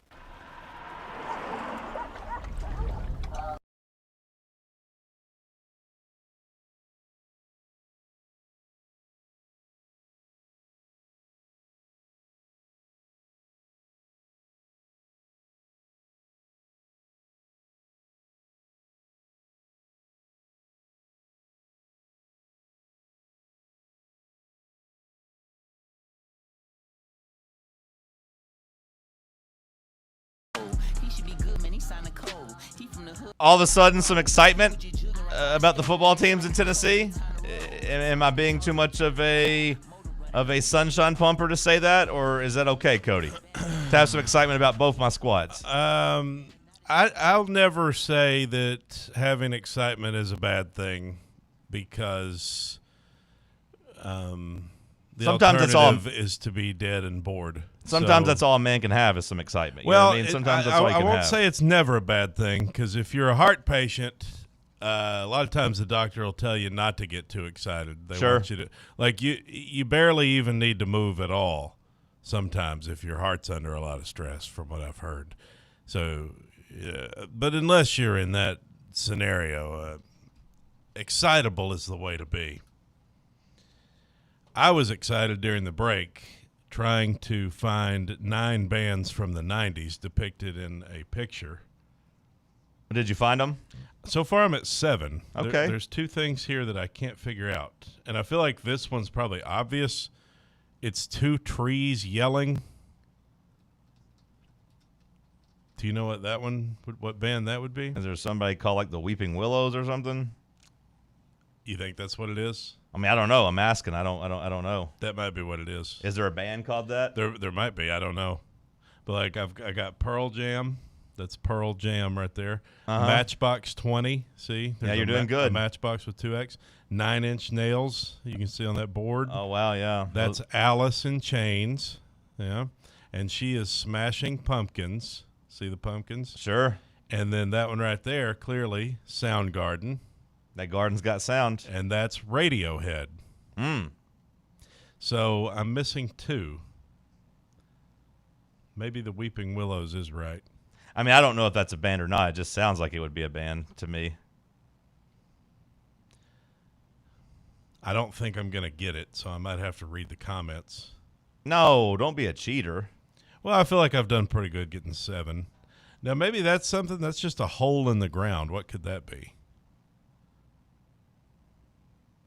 Is it a black hole? Well, see, I thought like Black Hole Sun. But that's not the name song. of the band, yeah. Yeah, I thought the same thing. Yeah. But clearly that's something to do with the what is this called? It's like it's not like a Where's Waldo thing, but it's like, just find the things in the picture. I got no clue what it is, brother. Is there a name for that? You guys know? I don't know. Okay. Well, it's a fun little mind game. Yeah. Oh, it's just Hole. Apparently there was a band called Hole. Just Hole? I guess so, yeah. Okay. How about that? Cool. So you're excited for your teams? Yeah, it's just nice to have some excitement. It's just nice to feel good about something. Band with Screaming Trees. Screaming Trees? Yeah. That's a band? Yeah. You looked it Okay. up? See, that's why I wouldn't have gotten it, because I don't Yeah. know. I don't know anything about Screaming Trees. Oh, Puddle of Mud. That's what the other one was. Is that a 90s band? Yeah, I guess so. I think of them as 2000s. Well, no, other people are saying it's Hole. Maybe you could go with either one. Nonetheless, are you more excited about the Titans' future or the Vols' future? Well, it just feels good to be in a good place. It feels good to be in a good place with both of my teams, because it didn't feel that way during the season. Maybe it's just the removal of games. Like, maybe that's the key, is like, hey, I don't have to watch these teams play right now. I don't have to remember that, oh, man, the Titans got some holes in the roster. And, oh, wow, the Vols, they're pretty sloppy. Maybe it's just, absence making the heart grow fonder. But, like, you get out of it, and I guess maybe it's just getting out of also the bad feelings and just realizing things aren't always as bad as they seem in the moment. But you get out, and you're just like, hey, there's some hope. Do I think we could beat Indiana next year? No. But I do think, like, the Titans can go back to Sam, do you think we can win a playoff game in the next 2 years? Can we make the playoffs in the next 2 years? I mean, like, is that a fair goal for the Titans? Like, I'm looking there for the Titans. Do you think we can make the playoffs in the next 2 years? I think it's a good goal. I mean, I didn't. Sounds like Sam doesn't think we can make the playoffs. I don't have a whole lot of confidence right now. Okay. I mean, I think the coach doesn't change that entirely, in my opinion. I still think this roster is pretty bad. Ask me at the end of, like, the draft and free agency, and I think I'll probably have a better idea. Okay. What about the Vols? Like, the playoffs next year, next 2 years? I mean, like, that's a fair goal, right? To make the playoffs once the next 2 years? Yeah. There's always hope in the unknown. Maybe it's also just the college football landscape being so different. Neither team can lose games until September. Maybe that's it, Cody. Is actually there's just no, like I said, there's no games that can't hurt me. Like, there's no real way they can hurt me. Maybe it's like being removed from games and also being away from the transfer portal. Like last year, the transfer portal, it was always lingering. You got through January, guess what? It bit your ass in February, March, and April. There was something in February about players threatening. There was something in March about players threatening. April, you lose your starting quarterback. That can't happen this year. No, it can't, because you don't have a starting quarterback. Well, also there's no spring transfer portal, so like Right. that also means it can't happen. So now I'm just able to breathe. You can be one of three things in the offseason. You can be optimistic, you can be pessimistic, or you can just not care. You can be apathetic. So, I lean toward optimism, because otherwise, what's the point? I lean towards not caring, but not in a bad way. Not like, oh, this doesn't matter, it sucks, whatever, I don't care. Just more so like, kind of wake me up in June. Wake me up when September ends, I don't get too fired up about like NFL draft season. I like it. I pay attention to it. But I don't like scour mock drafts or like start watching the combine with a nervous eye or a scout's eye. Like I'll know some of the names attached to them. I won't make too strong of an opinion about it, and I'll just check in when it's draft day. Well, the thing that you guys all have that I don't have is you have a team you root for. So, like, the draft always bores me just because, like, I don't care, like, who goes where, really, you know? I love the draft. That's, like, one of my favorite parts of the NFL season. And I appreciate having you around because you tell me what to kind of think about the draft. And, you know, the bar's low. The last guy I had that told me about the draft was Big Dumb Charlie, and he told me that Traylon Burks was going to be the best player in the draft and that he's better than A.J. Brown already. So, like, whoa, family friend. Yeah, so, like, Big Dumb Charlie was my last draft go-to guy. So the bar is the floor because that guy's a moron. Again, told me Traylon Burks, oh, this is a great pick, John. Easy. Best pick in the draft already. I showed you the Christmas card. So then I told my friends, like, this Traylon Burks, he might be able to replicate, 80% of what A.J. Brown gave us at half I'll the never price. forget you saying that. If Traylon Burks can just be 80% of what A.J. Brown was. It couldn't be 3% of what A.J. Brown was. Because he's a bum and everybody from Arkansas are bums. Now, that's not true. That's not true at all. You wouldn't have Johnny Cash. You wouldn't have Bill Clinton. Honestly, if I didn't have Johnny Cash, my life wouldn't be that different. You know, I was thinking about that the other day. I think Johnny Cash, pretty overrated. He's my queen of country. And what I mean by that, I've always said Queen's an overrated rock and roll band. Johnny Cash is my queen of country. Oh, I thought you were calling him a queen. No, I mean that's Dolly, brother. Yeah, no, that's not what I meant. I meant in a different way. I'm with you kind of on Johnny Cash. I mean, I liked the Joaquin Phoenix movie. I did too. And my dad sang Ring of Fire a lot. Like I remember that. That's one of my songs I think of, like in the car, him driving, singing Boy that. Named Sue. So I do appreciate, a Ring of Fire, but my life wouldn't be that different without him. I agree. What about the Clintons, though? They've been a big part of our life in terms of just the controversies and, I remember him getting impeached. So, my life would be a little bit different. I tell you who probably thought that they had a big impact on his life, and that was Jeffrey Epstein, because he'd probably still be alive. Is Joe Johnson from Arkansas? He is, the boxer? Right? No, the basketball player. Oh, yeah. I know he went to Arkansas, but was he from Arkansas? Oh, I don't know if he's from Arkansas. Scottie Pippen from Arkansas. Yeah. Austin Reeves. Without no Scottie Pippen, Michael Jordan just would be kind of thought of as Joe Johnson, like no rings, not really getting anything accomplished. That's a little extreme, I think. He never won a playoff series without Scottie Pippen. So if Scottie Pippen wasn't around, Jordan probably leaves Chicago in 4 or 5 years. But fair to say, Scottie Pippen not a bum, right? No, Scottie Pippen's not not a bum. Your life would be a lot different without me. Yeah. That's true. Walmart. But Joe Johnson, being from Little Rock, that's kind of what got me into being a Hawks fan. Was that so maybe my life would be better. If I was like watching, I was like, okay, it's time to pick a team. I'm old enough. Jerry Jones. Yeah. The Cowboys probably wish that he had never been born. No, there's enough winning there in the past that still makes 35 years ago. Yeah, but it's not to the point where they want to erase him. That was a crazy stat that I saw yesterday about how every NFC team has been in the NFC Championship game since 2010, except for Dallas, and it's 1995. Is that because of the quarterbacks? Like, to me, that stat, when you look at the NFC versus the AFC, it's just about quarterbacks. There haven't been, very many dominant NFC quarterbacks in my lifetime. The quarterbacks have always been in the AFC, and the NFC has been more overall complete teams. Yeah. Not to say that there haven't been good quarterbacks in the NFC, of course, but Rodgers, it's not like he dominated the NFC. It's wild, though, that every single team since 2010, that's not that long ago. Yeah, but in the AFC, you could pencil in at least one of Peyton and Brady. Pretty much every year. Yeah, one of those guys was going to be in the AFC Championship, maybe both of them. And if not them, then Big Ben was going to be there. Right.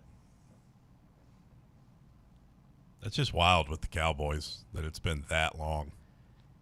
It is crazy because it's not like they haven't had good seasons. There's been times they've been the 1 seed, and just failed to get there. Or a top-rated seed and just failed to get there. That's tough. Hope, but also not being able to be hurt. Just let me know. I'll check in. We'll keep up with like the Vol news. Hey, so-and-so's looking good. Great, that's good. You don't really get bad stories in the offseason. Unless like people are getting arrested or you're trading A.J. Brown for a bum like Treylon Burks. But like otherwise, you don't really get negative. The PR spin gets out there. We'll have Tennessee reporters telling us of so-and-so looking good. Wow, guys. George McIntyre, you can tell he's stronger. Wow, he is spinning the ball. And I'm like, okay, cool. They're not going to be like, wow, this guy sucks. What if McIntyre just got, like, super fat? He just, like, everybody said he couldn't gain weight. Or he's just he looks like Will Levis out there, just an absolute meathead. Yeah. What would be funnier, him just turning into super meathead or him looking like Eddie Lacy out there? I think I'd have to go with Eddie Lacy. Just comes in August with a belly. Just Patrick Mahomes Super Bowl hangover, waddling. Drink 15 beers a day in the offseason. Waddling into the strength Chiefs coach camp. said it was how I could gain weight. Everyone's going to give poor George body dysmorphia if they don't stop. I'm going to give him an eating disorder. Yeah, we don't body shame in today's landscape. That's right. Body shaming's not cool. Body shaming, not cool. Don't do it. Especially you, Bubba, and you, coming Sam. From you guys. After y'all were making fun of my short legs on Friday. That did blow my mind. My little stubby legs. I wasn't making fun of them, but like that did blow my mind. Were. No, you brought them up first. No, I didn't. Huh? It wasn't me. You walked in and you said, boy, you got some short, stubby-ass legs, don't you? I don't think I said that at all. And then you said, boy, are you fat? I don't think that happened at all. You say that all the time. I'll just be sitting in a room and he'll walk in, he'll go, boy, are you fat? No, I don't. That's not true. The hell you don't. But you did stand up and show me how short your legs were. Yeah, I do have short legs. If I just had average legs, I'd be like 6'3". I think we were talking about your squat numbers, and then you said happened. like I've got short legs, Oh, and don't then we get me looked at started it, on that and John was like, "They can't be that short." And then we did a comparison, and we were like, "Yeah, they are." I said, "Where does your thing hang to?" And he pointed, and I said, "Oh man, mine's up here." I said, here's my penis. That was a good 8-inch difference there, and I was like, "Wow, this guy's tiny over here." Well, tiny. You mean tiny legs? You mean short legs is what you mean. That's what he means by tiny. Just want to clarify that. Hour 2 in the books. Hour 3 coming at you. You got some Tuesday trivia ready to go, P-Team? Someone sent it to me, yeah. All right, well, somebody's got some trivia ready for Tuesday. Stick with us. It's Talk Sports on Fan Run Radio. Check out our new and improved website at fanrunradio.com. The voluntary reaction. Can't get enough Tennessee basketball? Join Fan Run Radio as soon as every UT game is over for Big Orange Country's post-game radio free-for-all. The Voluntary Reaction will be taking your calls on the Vols as soon as every game is over. So tune in and buckle up as we drink from the keg of glory all the way to the Final Four. The Voluntary Reaction. Raw, unfiltered, real. Located in Knoxville's historic Old City, Barley's offers great food, live music, the best draft beer selection in town, and now your new favorite place to watch sports. Their indoor projector is perfect for any weather, and they've revamped their upstairs area with more TVs to take in all of the action. Their menu features hand-battered chicken tenders, juicy burgers, fresh salads, and the tastiest pizza in Knoxville. You can enjoy their happy hour drink specials daily from open until 6 p.m. Barley's Tap Room and Pizzeria. We make it easy to save money. Get access to thousands of discounts on shopping, dining, and travel with the C&B Plus Perks account. It's a powerful new way to save money with roadside assistance, cell phone protection, identity theft protection, and credit monitoring. Banking at C&B has its perks. Call or stop by a branch for more details. Citizens National Bank. Banking never felt so good. Member FDIC. You're listening to FM 105.7 and AM 1340, WKGN Knoxville, and W289CU Knoxville, Fan Run Radio. Life insurance. Why are you putting it off? Can't afford it? Too much hassle? Think you don't need it? There's lots of excuses for putting off life insurance. But if you weren't there, who would pay the mortgage and other bills? With Ethos, you could be covered in 10 minutes and boom, family protected. Ethos, fast and easy online term life insurance. Up to $2 million in coverage with no medical exam. Some policies as low as $1 a day. Answer a few health questions and get your free quote at getethos.com. That's getethos.com. Hey Knoxville! Surfside iced tea and vodka, made with real brewed tea, is only 100 calories, 2 grams of sugar, with no bubbles and no troubles. That's right, zero carbonation, so it's easy to sip and enjoy. Headed to a game day or party at a friend's house? Bring an iced tea or lemonade variety pack from Surfside, or try their green tea and new raspberry tea vodka. Find the can with the sunset stripes this season. Surfside iced tea and vodka, sold at bars, restaurants, and stores near you. Surfside iced tea and vodka, sunshine in a can. Must be 21 or older. Enjoy responsibly. A brand built in Tennessee and born from the love of the game. Inward Half revolutionizes golfing comfort. Crafted by a former pro and dedicated enthusiast just like you, our luxury performance wear guarantees you stay cool and comfortable through every swing and every day. We're not just a brand. We've set out to create a lifestyle for those who understand that impeccable style and premium performance are a hole-in-one. Enjoy the walk-in with Inward Half. Welcome to Axle Logistics, where excellence isn't just a goal, it's an energy. As a leading third-party logistics company, Axle is powered by an award-winning culture built on a work hard, play hard mentality. Here, the drive for success is contagious and hard work never goes unnoticed. Whether you're just starting out or looking to level up, Axle Logistics is the place to launch your career. Join us and take your ambition to the stars. To learn more, visit axlelogistics.com.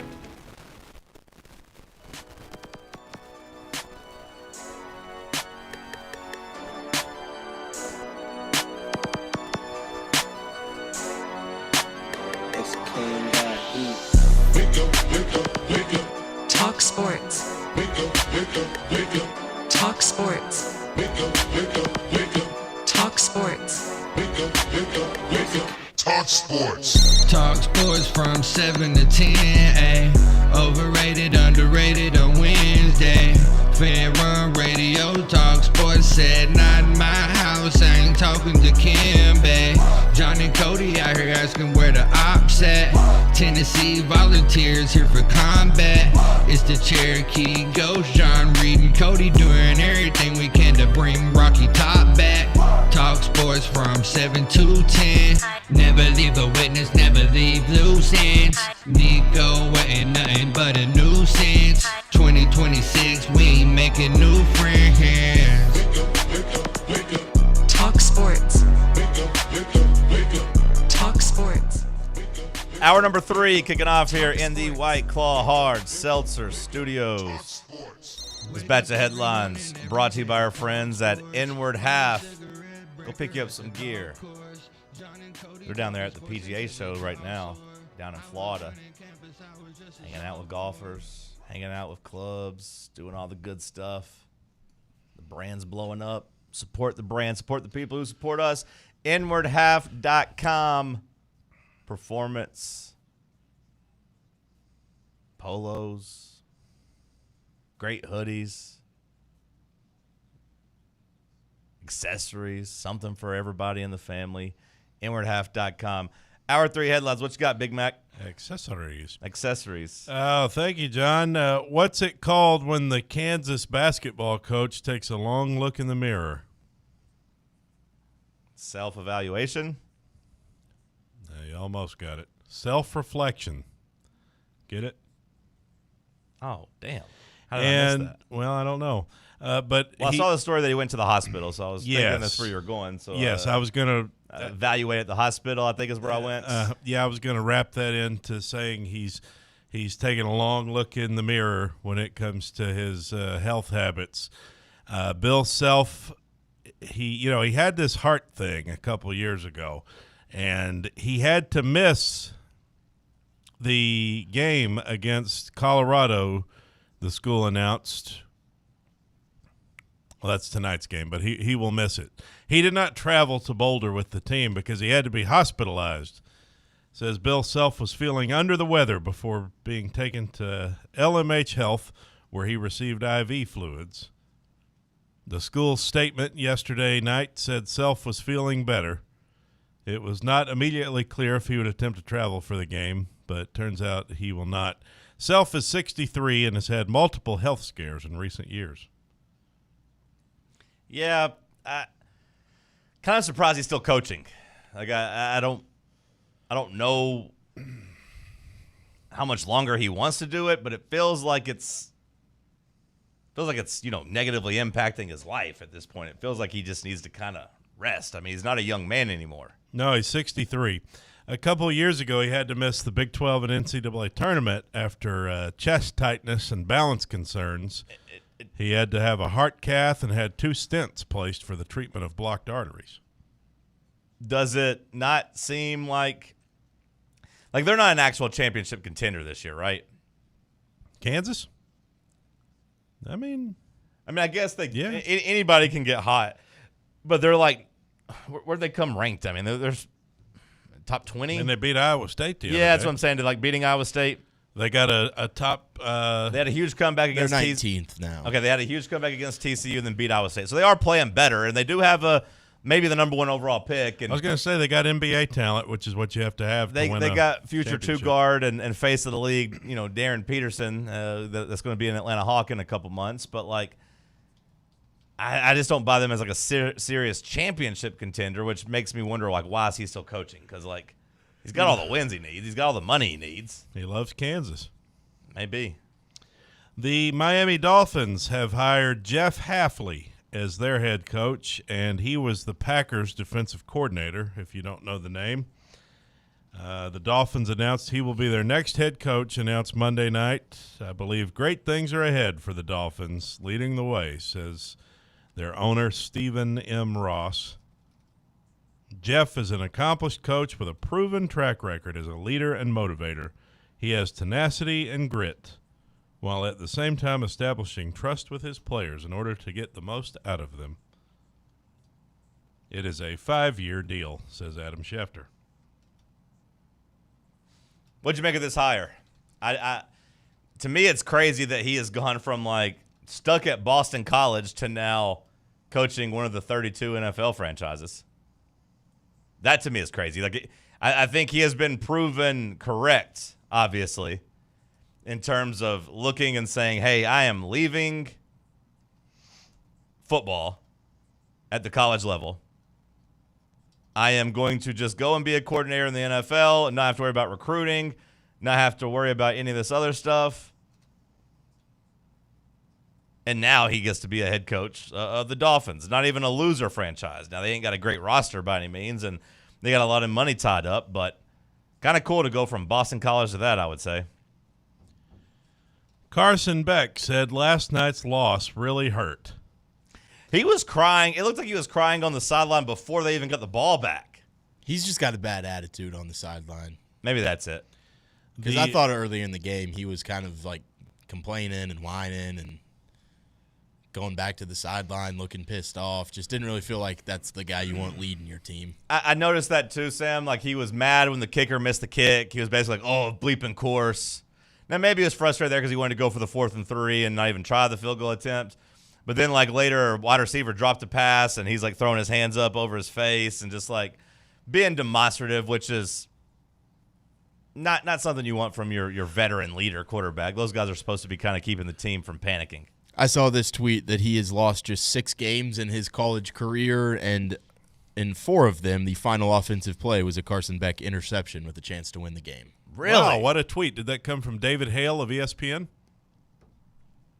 Does he have a Bob Ross picture? As this? Oh, well, I feel like I saw that earlier. It said after the game, Carson Beck's eye black was smeared from all the tears. He was smeared all over his cheeks. It wouldn't be from sweat? ESPN said it was from tears. Your tears, Carson. Your tears. For it to end like this is hard, said Beck. What a loser. I bet Georgia fans were happy.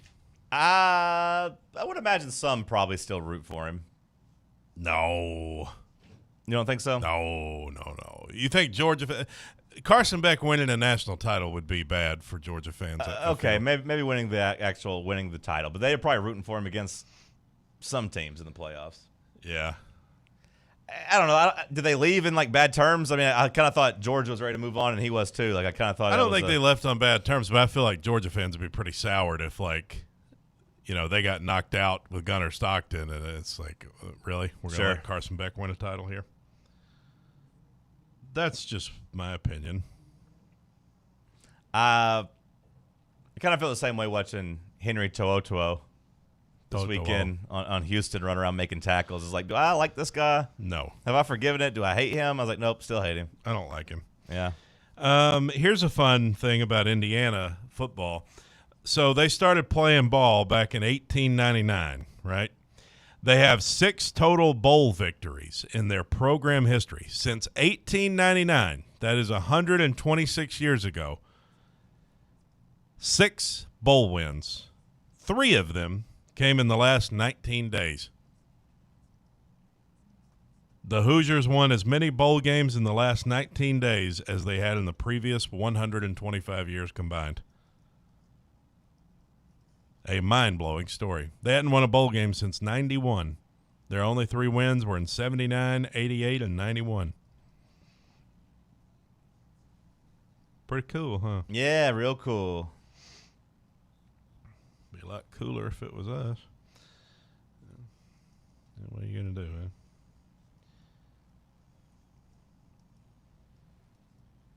Anything else?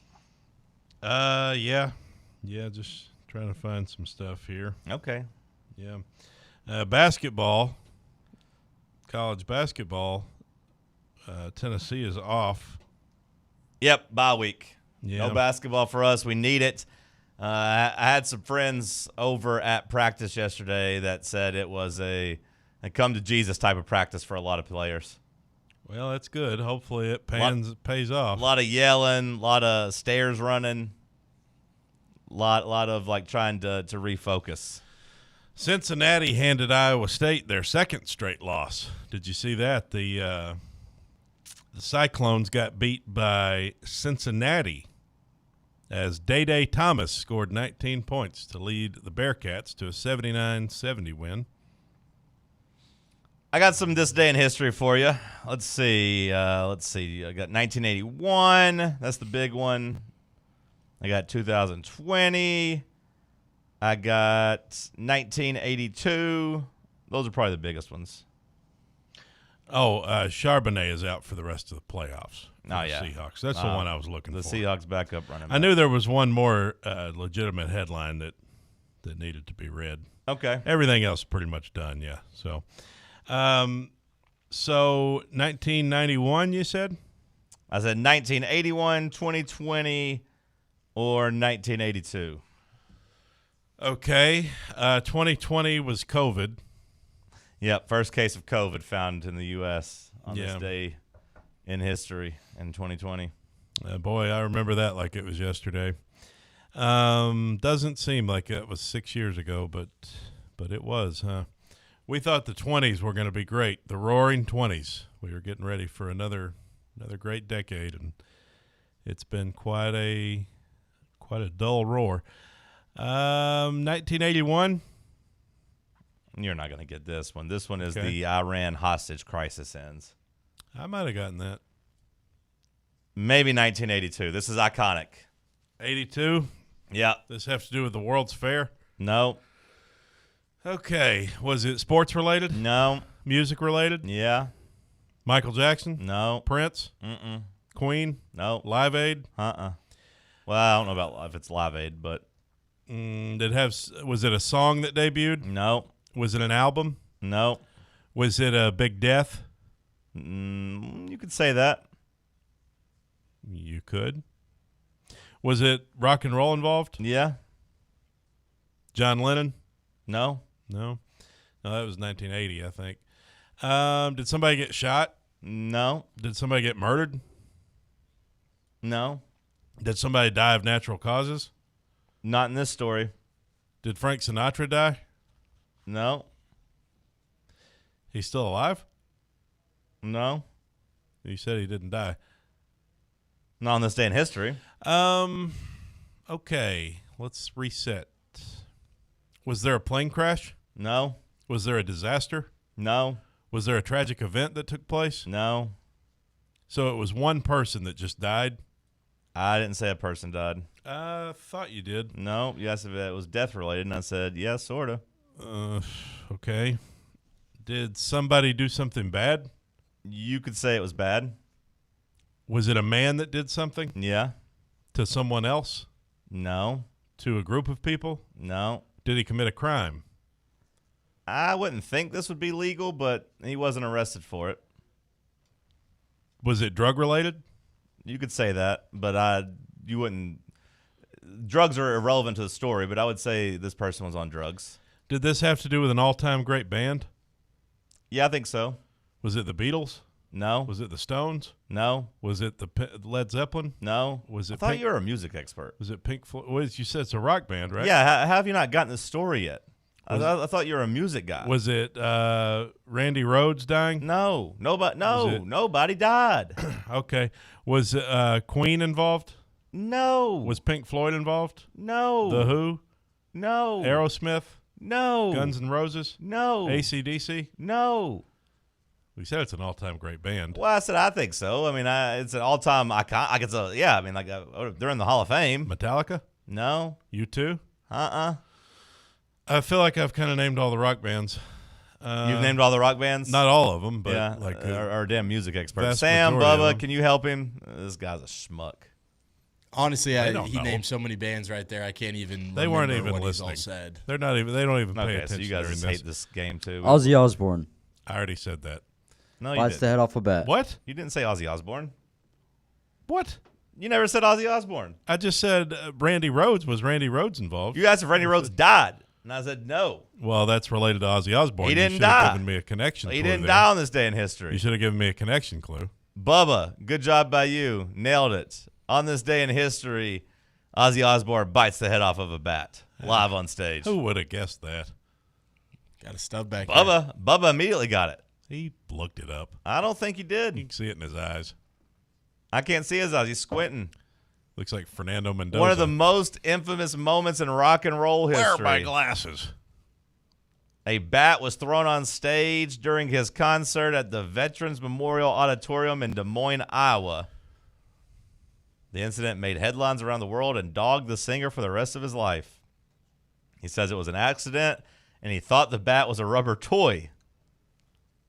But after impulsively popping it in his mouth, he had a nasty surprise. Immediately, something felt wrong. Very wrong. For a start, my mouth was instantly full of this warm, gloopy liquid. Ugh. Then the head in my mouth twitched. After the show, he was taken to the hospital where he received the first of a series of rabies shots. He thought it was rubber? He thought it was a rubber toy? As it's moving? You got to think a bat was moving, right? You never see a still bat. Do you think that like he just regrets it and like being known as the guy who bit the head off of a bat? Like because it did lead to like some satanic stuff. I mean, that's I don't know. I mean, he snorted fire ants. He did a lot of weird. Yeah. Well, that's what I'm saying, but he's trying to rewrite history. I never got into the Ozzy thing, the Black Sabbath, really. And you consider that an all-time great band, right? Black Sabbath, yeah. I mean, Yeah. Yeah, I didn't. It's crazy. I thought I said them. I guess maybe I didn't. No, you didn't. You don't know as much about music as I guess we all thought. Well, I know Randy Rhoads, which his I'd website say you probably didn't know they were connected. has long sold plush toy bats with detachable heads. So I guess he didn't feel too bad about He it. made some money off of it. Rolled out an NFT product called Crypto Bats. So yeah, he didn't seem too bothered by it. Okay, Tuesday trivia. coming Ozzy up died next. last year. Miss any of your favorite Fan Run show? Listen to the podcast on our free Fan Run radio app or wherever you listen to podcasts. Yeehaw! I've been hooting and hollering ever since I started betting with the VIP Play app. VIP Play has more than 200 leagues, every bet type you can imagine, live betting and live hosts, all with 24/7 support from real live people when you need them. Start betting better with the VIP Play app today. Don't be a better with VIP Play today. Download VIP Play today or head to VIPPlayApp.com. Make sure you use the promo code FANRUN to take advantage of their welcome bonus and so they know that we sent you. Gambling problem? Call 1-800-8899-789. Must be 21 or older and located in Tennessee to bet. Running a business, coaching a team, planning your next big event, you need more than just gear. You need SM Athletics and Logo Solutions. Custom uniforms, branded apparel, promotional products, done right, done fast, and built to show off your brand with pride. From local businesses to high schools to major universities, SM Athletics is trusted by winners. Get real service, get real quality, get noticed. SM Athletics and Logo Solutions, where your brand comes to life. Visit smathletics.com and let's build something great together. Don't you wish your life came with a warning app? Stop. That dog does not want to be petted. A heads up before something bad happens. You should not send that text. Uh-oh. Life doesn't always give you time to change the outcome, but prediabetes does. With early diagnosis and a few healthy changes, you can reverse prediabetes and prevent or delay type 2 diabetes. To learn your risk, take the 1-minute test today at doihaveprediabetes.org. Brought to you by the Ad Council and its prediabetes awareness partners. Are you ready to show off that confident, radiant smile you've always dreamed of? Well, here at Knoxville Smiles, we're ready to turn your dream into a reality. At Knoxville Smiles, we're more than just a dental practice. We're your partners in achieving optimum oral health. From routine cleanings and checkups to advanced cosmetics and restorative procedures, we offer a wide range of services in an environment that makes every visit a positive and comfortable experience. At Knoxville Smiles, it's about more than just treatments. We're focused on creating a welcoming environment where you feel like family. Our state-of-the-art facilities are designed with your comfort in mind, and our friendly staff is always ready to address your questions and concerns. Don't wait any longer to achieve a beautiful smile you deserve. Schedule your appointment at Knoxville Smiles today and take that first step towards a healthier, happier you. Call us at 865-539-1776 to book your appointment today, or just visit our website at knoxvillesmiles.com.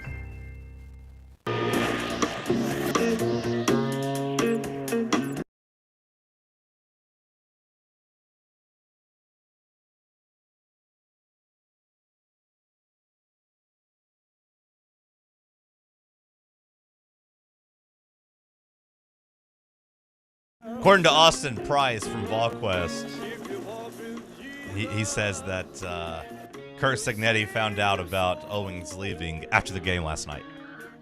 Oh. Yeah. Yeah. Wow. Well. Said the deal had been done for a week, and there had been some people in Indiana's administration team that knew the deal that he was moving, but that they didn't tell the football coach. Maybe I'd be scared to go and tell him before the national championship that I'm leaving to bring a distraction to the team. But that's awkward, with him complimenting the strength and conditioning program, 4 times according to Ed, who wrote in. I'm taking his word for it. I didn't see it. Why would he lie? Yeah, what would he gain from lying? But yeah, Signetti apparently didn't find out till after the game, so that's tough. And apparently there are 2 members of the staff coming with him. Just of the strength and conditioning staff, of course. So we're going to be the new Indiana. It's so funny how that's a good thing now. Mm-hmm. What a job by Kurt Signetti. All right, Sam, what you got for trivia? AKA, what did somebody send you for trivia? It's wacky. Okay. It's wacky. General, Napoleon,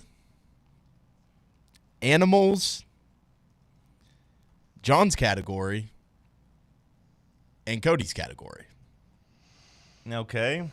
So we're making a mockery of trivia today, huh? Seems that way. Yeah, I told you it was wacky. As last week's winner, I will go first. You did not win last week. Yes, I did. No, you I didn't. defeated you in overtime. You cheated, and that does not count.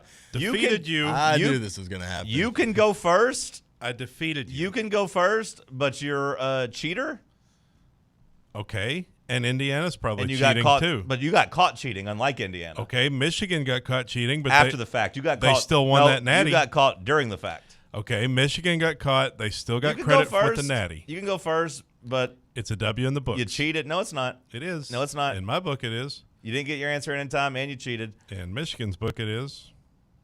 But you can go first, since you always whine about not getting to go first. To the point where you had to try to cheat to win, which is really the saddest thing in the world. But go ahead. I didn't cheat. I mean, cheating is strong. You cheated and you lied about it, and that's as sad as it gets. Go ahead. You can go first. Let's go Cody's category for 3. I'm kind of nervous about this one. Cody's category for 3. Half a marathon is how many miles?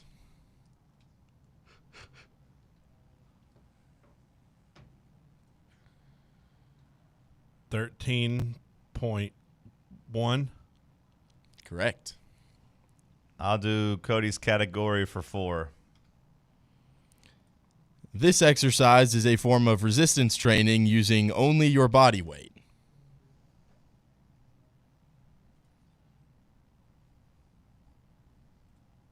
What? This form of resistance training? Wait, what? Repeat the question? This exercise is a form of resistance training using only your body weight. Does he have multiple answers there? Because, I mean, a push-up or a squat, I'll go squat. A body squat, a squat. Calisthenics. Never heard of calisthenics before? I mean, I've heard of calisthenics, but, like, calisthenics, is that a particular exercise? Like, I mean, that's like push-ups, sit-ups, that's a group squats. but that's not an exercise. That's a family of exercises. You see the difference? That's like saying this type of thing, and it's like the answer is cardio, but he's looking for running or whatever. It's like this is where you move your legs and jog around the place, and you're looking for jogging, but it's like actually it's just cardio. Cardio and calisthenics in the same family there. Don't come at me, brother. I That's didn't unfortunate. make the questions. Let's try John category for 3. Are you being serious? That's not a correct answer. Calisthenics is the right answer there. That's what's on the sheet, brother. I mean, I think that's fair. What was your answer?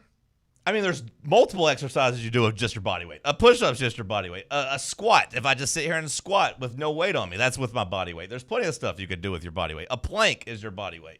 But he was asking for the name of what these things are called. No, he's asked for a exercise. What was the question exactly, Sam? This form of exercise is resistance training using only your body weight. I feel like you changed this form of exercise. I think you changed form. I don't think you were saying form earlier.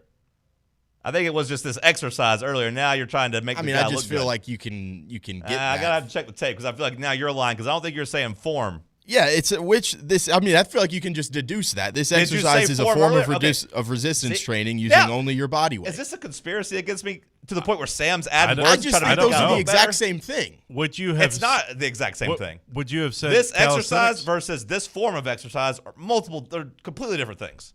If it was saying this specific exercise and your answer was squat, it would have said this exercise where bending down using that's your body weight. That's like saying weightlifting and bench press are the same thing. It's if you're saying, listen, I didn't make the question, but I think push-ups are the exact same thing. Now you tried to lie about it. Would you have said calisthenics? Yeah. If it's now you're lying. Looking for a, if you're now you're lying. We're all lying here. No, if you're looking for a whole family of exercises.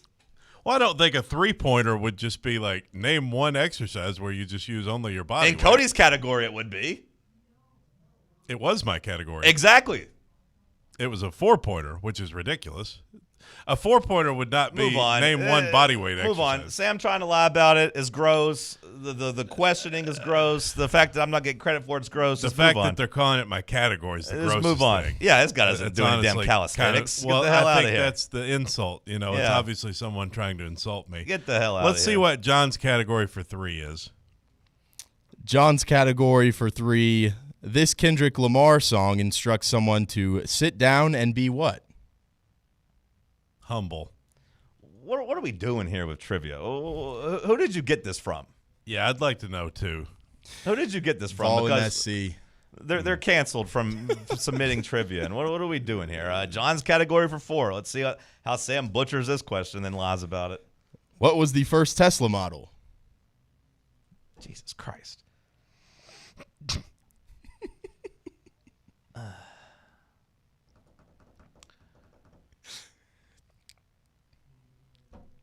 first one.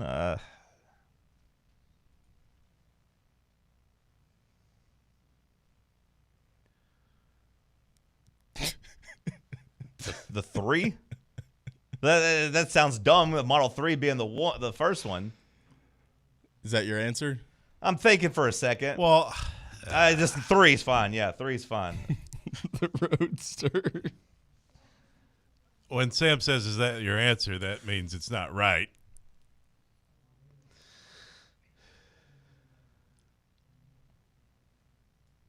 Animals for 2. Animals for 2. What is the largest rodent in the world?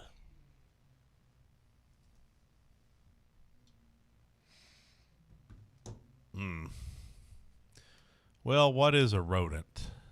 Would be what I'd start with. There's, hamsters, rats, mice, squirrels. I think those are all rodents. Maybe like possum, armadillo. This is kind of a hard 2-pointer. Kangaroo. Capybara. Yeah, that's not a 2-pointer. That's ridiculous. But so far, these questions have gone my way, so I won't complain too much. John's category for 5. Let's see how dumb this one is. Hair is made up of mostly this kind of protein. Peanut butter. I don't know. I don't even know different types of protein. Keratin. Oh, okay. Cody's category for 2. This fiber-packed fruit has many variants that include Fuji, Gala, and Honeycrisp. Apple. Correct. Give me general for 3. General for 3, this person is credited for inventing alternating current electricity. What? Read the question again. This person is credited for inventing alternating current electricity.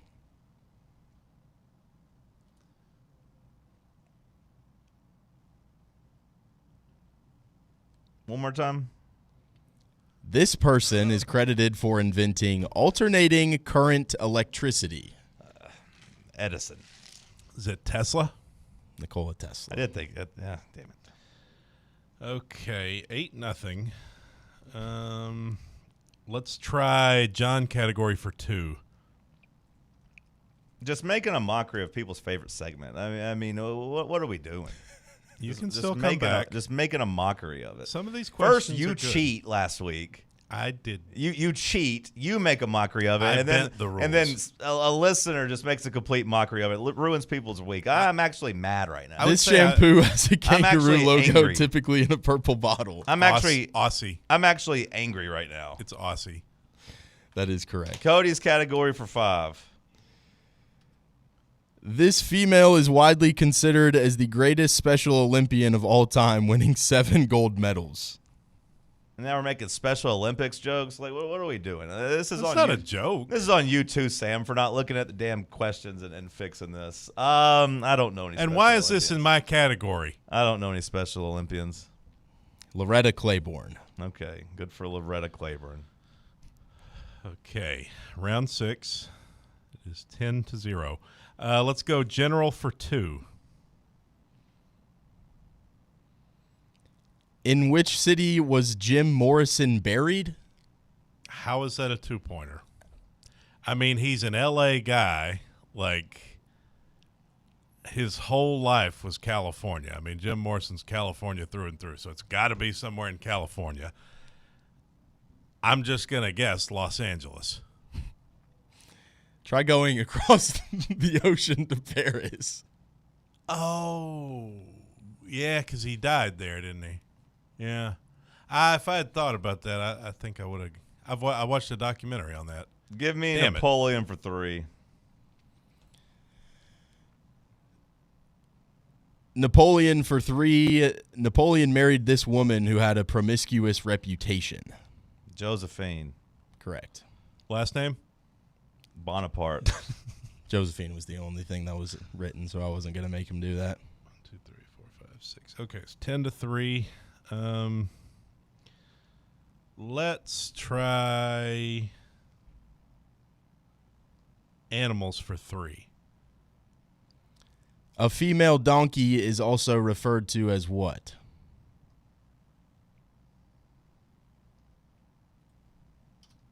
Hillary Clinton. Jenny, right? Jenny. General for 4. Hg is the chemical symbol of which element? Well, I used to know this.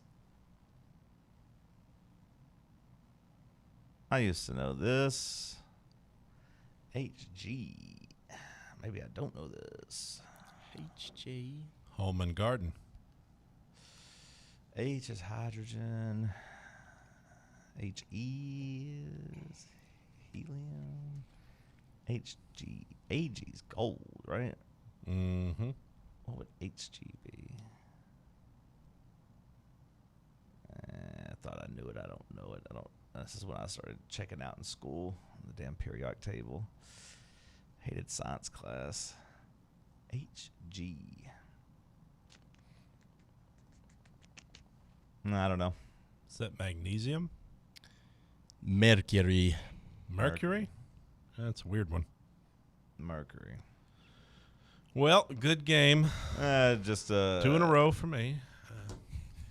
The fact that you don't actually, I know you feel shame for cheating, and that's the funny part about it. I bent the rules. The funny part is you actually do feel shame for it. The rules. I bent the rules. You actually do feel shame for it, which is You sound like Danny White.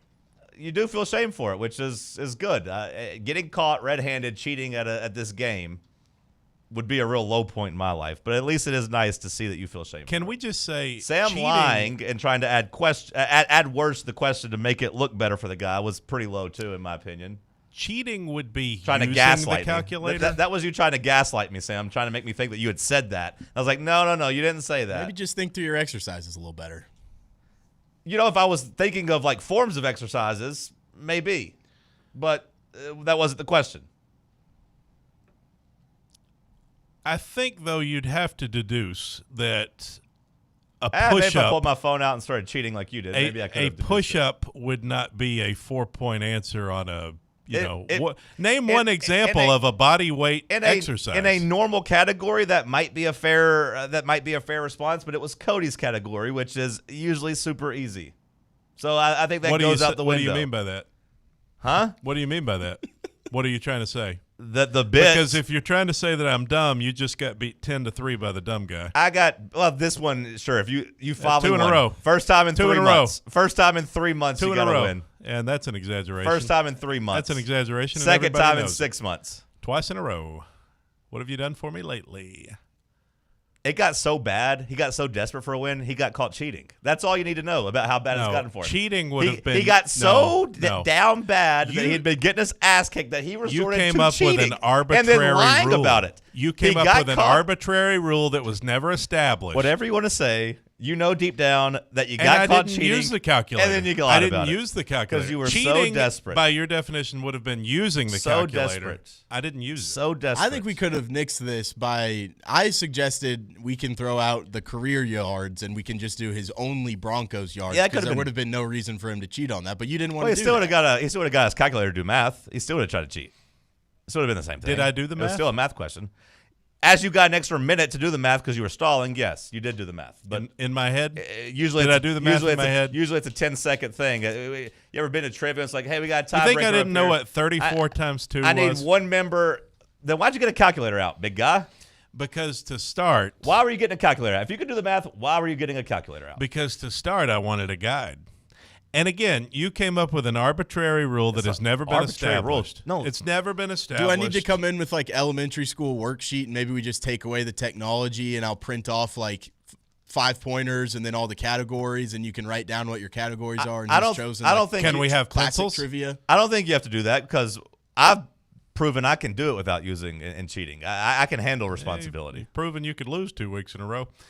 Can we use pencils? 2 times in the last 6 months. I can live with Oh, it. now I'm it's all right. 6 months. Okay. I said Get your calculator out, because I said one time the last 3 months and 2 times the 3 months before. Another. Oh, so and I said go back another 3 months. So you're saying I only win every 3 months? Yeah, Is that? and that's what I said. So bust your calculator out and multiply that I think up. everyone knows that's not true. I think they do. And I think most people understand that I hold the all-time lead. No, you don't. Yeah, going back many years. And only one of us has gotten caught cheating. That's how desperate this guy was. Nobody said I lead. He broke. He doesn't. He's tried to cling. He tries to cling. To I that. have the all-time lead. He doesn't. He's behind like 45. I mean, I don't have the entire history here, but in what I've witnessed and Isn't heard it for funny a long that time, the only pretty person easy that to accuses deduce. you of cheating is the person who lost? Isn't that funny? Please note, just for the record, moron, that I accused you of cheating before. Moron, that's before we even asked the Moron. last question, or before we even got the results. Moron of the last question. outscored you 10-3 Before today. losing, I accused you of cheating. So it wasn't the fact that I lost and 10 accused to you of 3, cheating. 2 in I a row. accused you of cheating as you were cheating, and you lied about it. Yeah, this guy couldn't even put up a touchdown today. 10-3. 3 points is like your fourth highest score the last 5 months. Yeah, nice field goal. Yeah. You can lash out all you want. Top with 5 your scores. You can lash out with your personal insults if you want, but you'll still have to hold that L. And I can look myself in the mirror and know I didn't try to cheat. I can look myself in the mirror and too. then lie about it. I can look myself in the mirror and feel that pretty works. good about winning 2 in a row. And that works for me. The thing is, I know you don't even feel good about it because you know you cheated. Oh, I feel great about it because I didn't And cheat. I could feel the shame in you. I didn't cheat. I could feel the shame in you. The audience could feel the shame in you. The audience feels it. We could see it on your face. The look when you tried to swipe out of your phone real quick last week. No, trust me. The this only is one it. struggling here is you. No, the guy who wrote the question's struggling. This guy's I hope he has a terrible day. I hope he has an awful day. He I ruined thought they my were Tuesday. Fine questions, Fallen SC. Thank you for all of your hard work over the years. You gotta run a gimmick to give the big guy a chance. I get it. I understand. It's all good. Last call on the other side. You're locked onto Fan Run Radio, 105.7 FM, 1340 AM, and online at fanrunradio.com. Hi, I'm Bo Kregner from the Kregner Group. Are you looking to buy or sell a home? Whether you're upgrading, downsizing, or just need a change, it's never been more important to have experienced, trustworthy representation in the real estate process. So if you have any real estate questions, I'd love the opportunity to earn your trust. Call me anytime for a free chat, 865-742-1035, or find me online at boknowshouses.com. The Kregner Group, real estate the right way. For over 3 years, Crumble Cookies has served the Knoxville area. From Clinton Highway to Parkside Drive, even our friends out in Maryville have reached you, our fans, with the best cookies in the game. This fall, Crumble is gearing up for yet another fantastic season. Whether you're tailgating or looking for a pick-me-up after getting the kids from school, Crumble has you covered. Download the Crumble app to check out this week's rewards and features. And stop on by. Tell them Fan Run sent you, but don't miss the cookies. Blackford Veterinary Surgery Referral specializes in surgeries not regularly performed by your pet's general veterinarian. They're currently accepting referrals from vets all across the country. With their newly renovated state-of-the-art surgery center and highly trained staff, clients can rely on professional and thorough care. If your vet says that your pet needs surgery or rehab, ask for a referral to Blackford Vet and let them get your best friend back on its feet. Located conveniently in West Knoxville. For more information, visit blackfordvetsurgery.com. Got a problem tree looming over your home? Call ECR Total Landscapes. Whether it's trimming, removal, or storm cleanup, our certified pros get the job done safely and efficiently. We're licensed, insured, and ready 24/7 for emergency calls. Big or small, we cut them all. ECR Total Landscapes. Call now for a free estimate, 865-384-2012, and mention promo code FANRUN for free stump grinding on any tree removal now through the end of the year. Also, visit us at ecrtotallandscapes.com.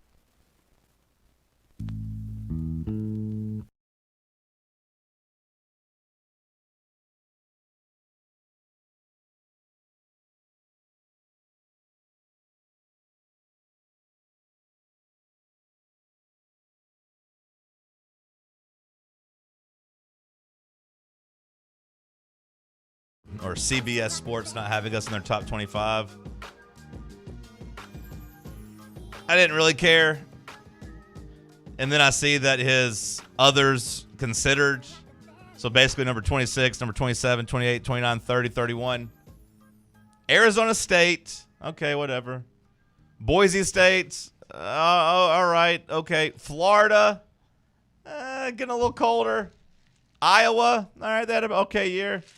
Kentucky and Oklahoma State. Kentucky and Oklahoma State. Those teams are ranked ahead of us? They are on the others considered list ahead of us. So, like, basically an others receiving vote. This guy's doing it by himself, so, like, he's the only vote. But he said, I considered these teams. Kentucky, Florida, whatever. I'll give them a little bit of a pass. At least they're talented. Kentucky and Oklahoma State. Oklahoma State, correct me if I'm wrong, the worst power team last year? Maybe the worst power team of all time. Like one of the worst power teams of all time for sure. Like when you look at their, there's plenty of the low-level teams that were favored over them. Yeah, if Oklahoma State's better than us, I will unalive myself. I don't think that's an overstatement. I don't think that's an overreaction. And the last time you threatened that, the benchmark hit, and you're still here, so you're kind of a liar. But that's par for the am I course. really here? Yeah, that is true. That's just lazy journalism. Just like, North Texas player had the most passing yards in the country. He goes to Oklahoma State. Boom, ranked. New coach, Kentucky, new coach. Enthusiasm. Good players portal. Mike ranked. Gundy gone. Then he uses his bat to hit a woman. Kentucky fans are going to cling on to that for the next 6 months. I mean, Virginia Tech being number 24 is weird too. But at least, like, hey, James Franklin, we'll see if he's rejuvenated. You could buy people in the transfer portal. Did I miss Oklahoma State buying a bunch of people in the transfer portal? I mean, outside of the North Texas guys? I think they're just overhyping North Texas guys. Yeah. Like, hey, it worked for Cignetti and JMU. Kentucky. That does make me mad. I do care about that. Us not being ranked, whatever. Hey, you got South Carolina ahead of us. I think that's dumb, but at least they got Lenora Sellers and Dylan Stewart. All right. Okay. Well, by the time you get out of, like, the top 15, you're just throwing darts at that point, just, like, trying to see what sticks on the wall. Who's Kentucky playing at quarterback? They took the Mincy guy from Notre Dame, right? Mincy, the backup guy. They took him, right? The guy that hasn't ever played? That's right. So it's not even a quarterback thing. No, Cutter Bowley's not there. Yeah, Cutter Bowley, I think he's actually kind of good. Like, if he was there, I'd be like, okay, maybe that new offensive coordinator type of coach that Will Stein could coach him up, maybe. We're taking a guy that's never played, so it's not even like you can point to quarterback for why you would rank them ahead of Tennessee. We get no respect, Johnny. No respect. And I just want to be fair. In this particular instance, it is not about us not getting respect that I'm upset about. It's Kentucky and Oklahoma State getting respect that it makes me mad in this one. If we weren't listed, whatever. But you're going to list Kentucky and Oklahoma State? That's kind of gross. Bubba, what did we miss today? A couple of teams we've missed. Ohio State's Puff Johnson granted temporary restraining order for immediate eligibility. Wait. All right, so Puff Johnson was a class of 2020 top 100 recruits. This is football? Basketball played at okay. UNC, then he transferred to Penn State, and now he's at Ohio State. And he gets immediate eligibility? Yes. That happened over the weekend, I guess? Yep. We also, in the realm of college basketball, Air Force men's basketball coach Joe Scott. Well, hold on. I don't want to leave this Puff Johnson story. Do you know more about it? Why is he all of a sudden playing? What is happening? I want to dive into this. Okay. Began his career in 2021 at North Carolina. 2020/21. So 2021 season. Played at UNC in 2022. UNC at 2023. Then he transferred to Penn State and played there in 24 and 25. So that's 5 seasons. How is he playing this year? That'll be 6 seasons. This says Puff Johnson, whose eligibility injunction motion was denied in federal court in November, has been granted TRO after refiling in state court. This allows him to play for Ohio State ahead of a January 30th hearing. Right, so yeah, he's going to get to play. Are they saying, though, that there's a possibility that the hearing just gets denied after January 30th and he's just playing for like a week until then? Yes, there is, but but he's cleared right now, and like I mean, it's insane. I agree, but I think they intend on playing him. I mean, like, he played 17 games last year, 29 the year before, 27 the year before that, 24 and 14. So, like, yeah, there's no, like, 2 or 3 game medical redshirt season. he kind of looks like Jackson Mahomes' brother. Yeah, a little bit. Like, you could tell me that maybe in 21 they're like, hey, that's a medical redshirt. You didn't make it to conference play, although with the shortened season, maybe 14 games would be medical. I'm so confused by this. Bubba, keep me up to date on this as the story progresses. You're saying Johnson was shortened? Last Puff I knew got in a lot of trouble over his Johnson. Are we just going to gloss over the fact this guy was named after P. Diddy? This just says Puff. Yeah, I mean, maybe. Maybe Could it's be named after P. Cheese Diddy. Puffs. Could just The be best Puffy. Puffs. Could Cheese just have Puffs. big cheeks as a kid, and they named him after that. Could be.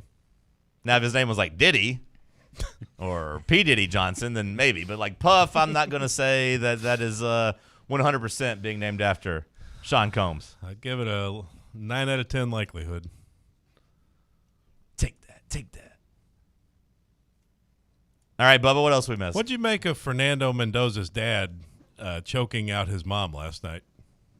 That was kind of aggressive. I hope he continued to choke her. I think he was going for a kiss. He's a sweetheart. That's a cool family. You're hurting me, she said. I started worrying about the Miami fans being mean to him at some point. I was just worried about a Bella Danger all night. Whether or not she was going to be safe.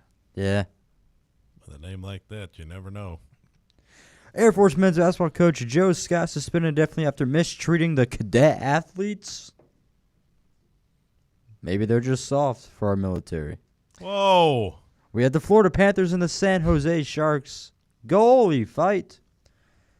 I'm going to mispronounce these names. Florida's Sergei Bobrovsky and San Jose's Alex Nedljakovic. I think you nailed both of them.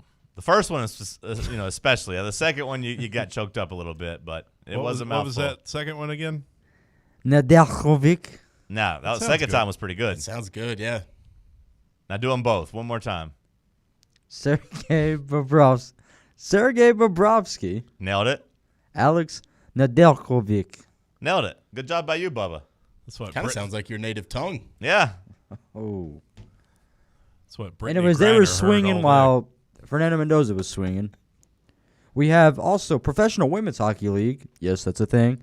Issues a harsher suspension, a.k.a. a 4-game suspension, after New York Sirens forward Taylor Girard left the bench for a fight. Previous was only 2 games, and that was for an illegal head check. You think the best team in that league could beat the Ice Bears? No. But yes.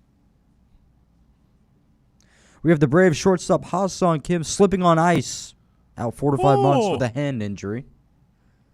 Be careful. We have Clayton Kershaw, despite his retirement from MLB, joining Team USA for the World Baseball Classic. And we have the World Boxing Alliance Association, whatever the A stands for, lightweight champion Gervonta Tank Davis, stripped of the title after another warrant by Miami Gardens police for domestic violence. When is the World Baseball Classic? When does that start? Do we know? Hopefully soon. No idea, honestly. Yeah, I mean, I feel like that's got to be kind of soon, right? Because they don't do it during the baseball season, so it'd have to be like in like January or February, right? Like before spring training? Yeah, like I would imagine that's when it would be. March. Mm-hmm. Okay. I was going to say, I Early kind of March. remember it being almost like right before spring training kind of thing. When do pitchers and catchers report, though, like in February usually, right? Yeah. Okay, so I guess they're maybe... But like obviously not everyone's playing on these teams. Right.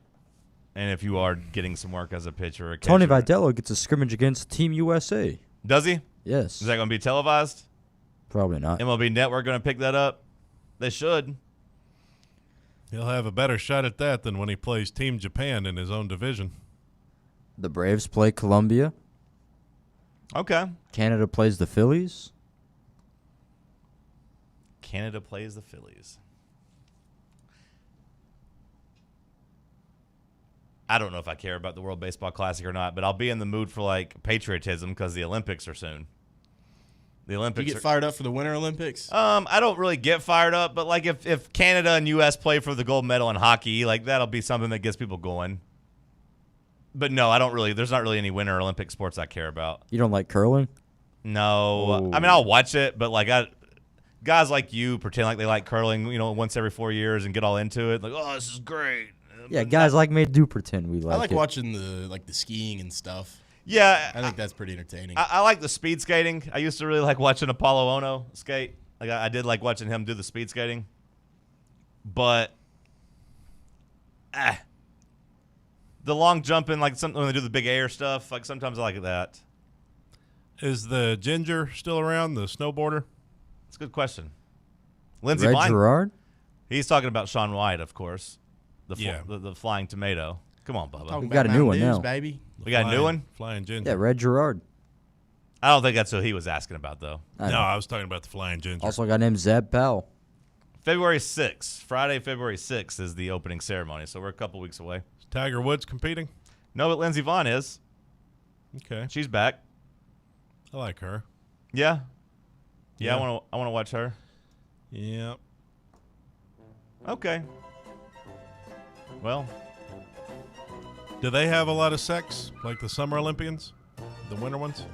Probably less, right? With it being so cold. Yeah. Probably more.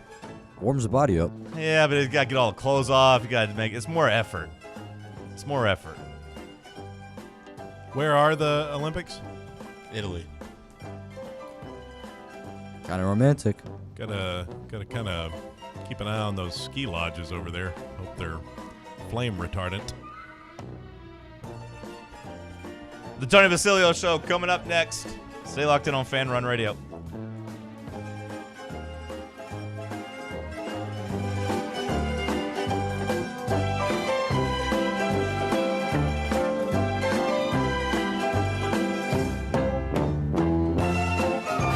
Take Fan Run Radio with you on the all-new Fan Run app. Just search for Fan Run Radio wherever you download your apps. Welcome to Axle Logistics, where excellence isn't just a goal, it's an energy. As a leading third-party logistics company, Axle is powered by an award-winning culture built on a work hard, play hard mentality. Here, the drive for success is contagious and hard work never goes unnoticed. Whether you're just starting out or looking to level up, Axle Logistics is the place to launch your career. Join us and take your ambition to the stars. To learn more, visit axlelogistics.com. Smoky Mountain Brewery is the place to be for game day. From the moment you walk in, it's wall-to-wall big screens, making Smoky Mountain Brewery the perfect place to watch the Vols or your favorite team in action. With locations in Turkey Creek, Maryville, Pigeon Forge, and Gatlinburg, you're never far away from a great time at Smoky Mountain Brewery. Try one of their world-famous microbrews like Black Bear Ale, Mountain Light, or Cherokee Ale. Juicy burgers, wings that bring the heat, and delicious handmade pizzas made with hand-tossed crust from the freshest ingredients and their own special sauce from a secret recipe, topped off with hand-grated cheese and farm-fresh toppings. And don't forget, those famous microbrews are also available in kegs for your next party or in 6-packs and growlers to go. So grab your crew and head to Smoky Mountain Brewery and tell them Fan Run Radio sent you. Smoky Mountain Brewery. Eat local, eat good. What kind of day is it? It's a White Claw day.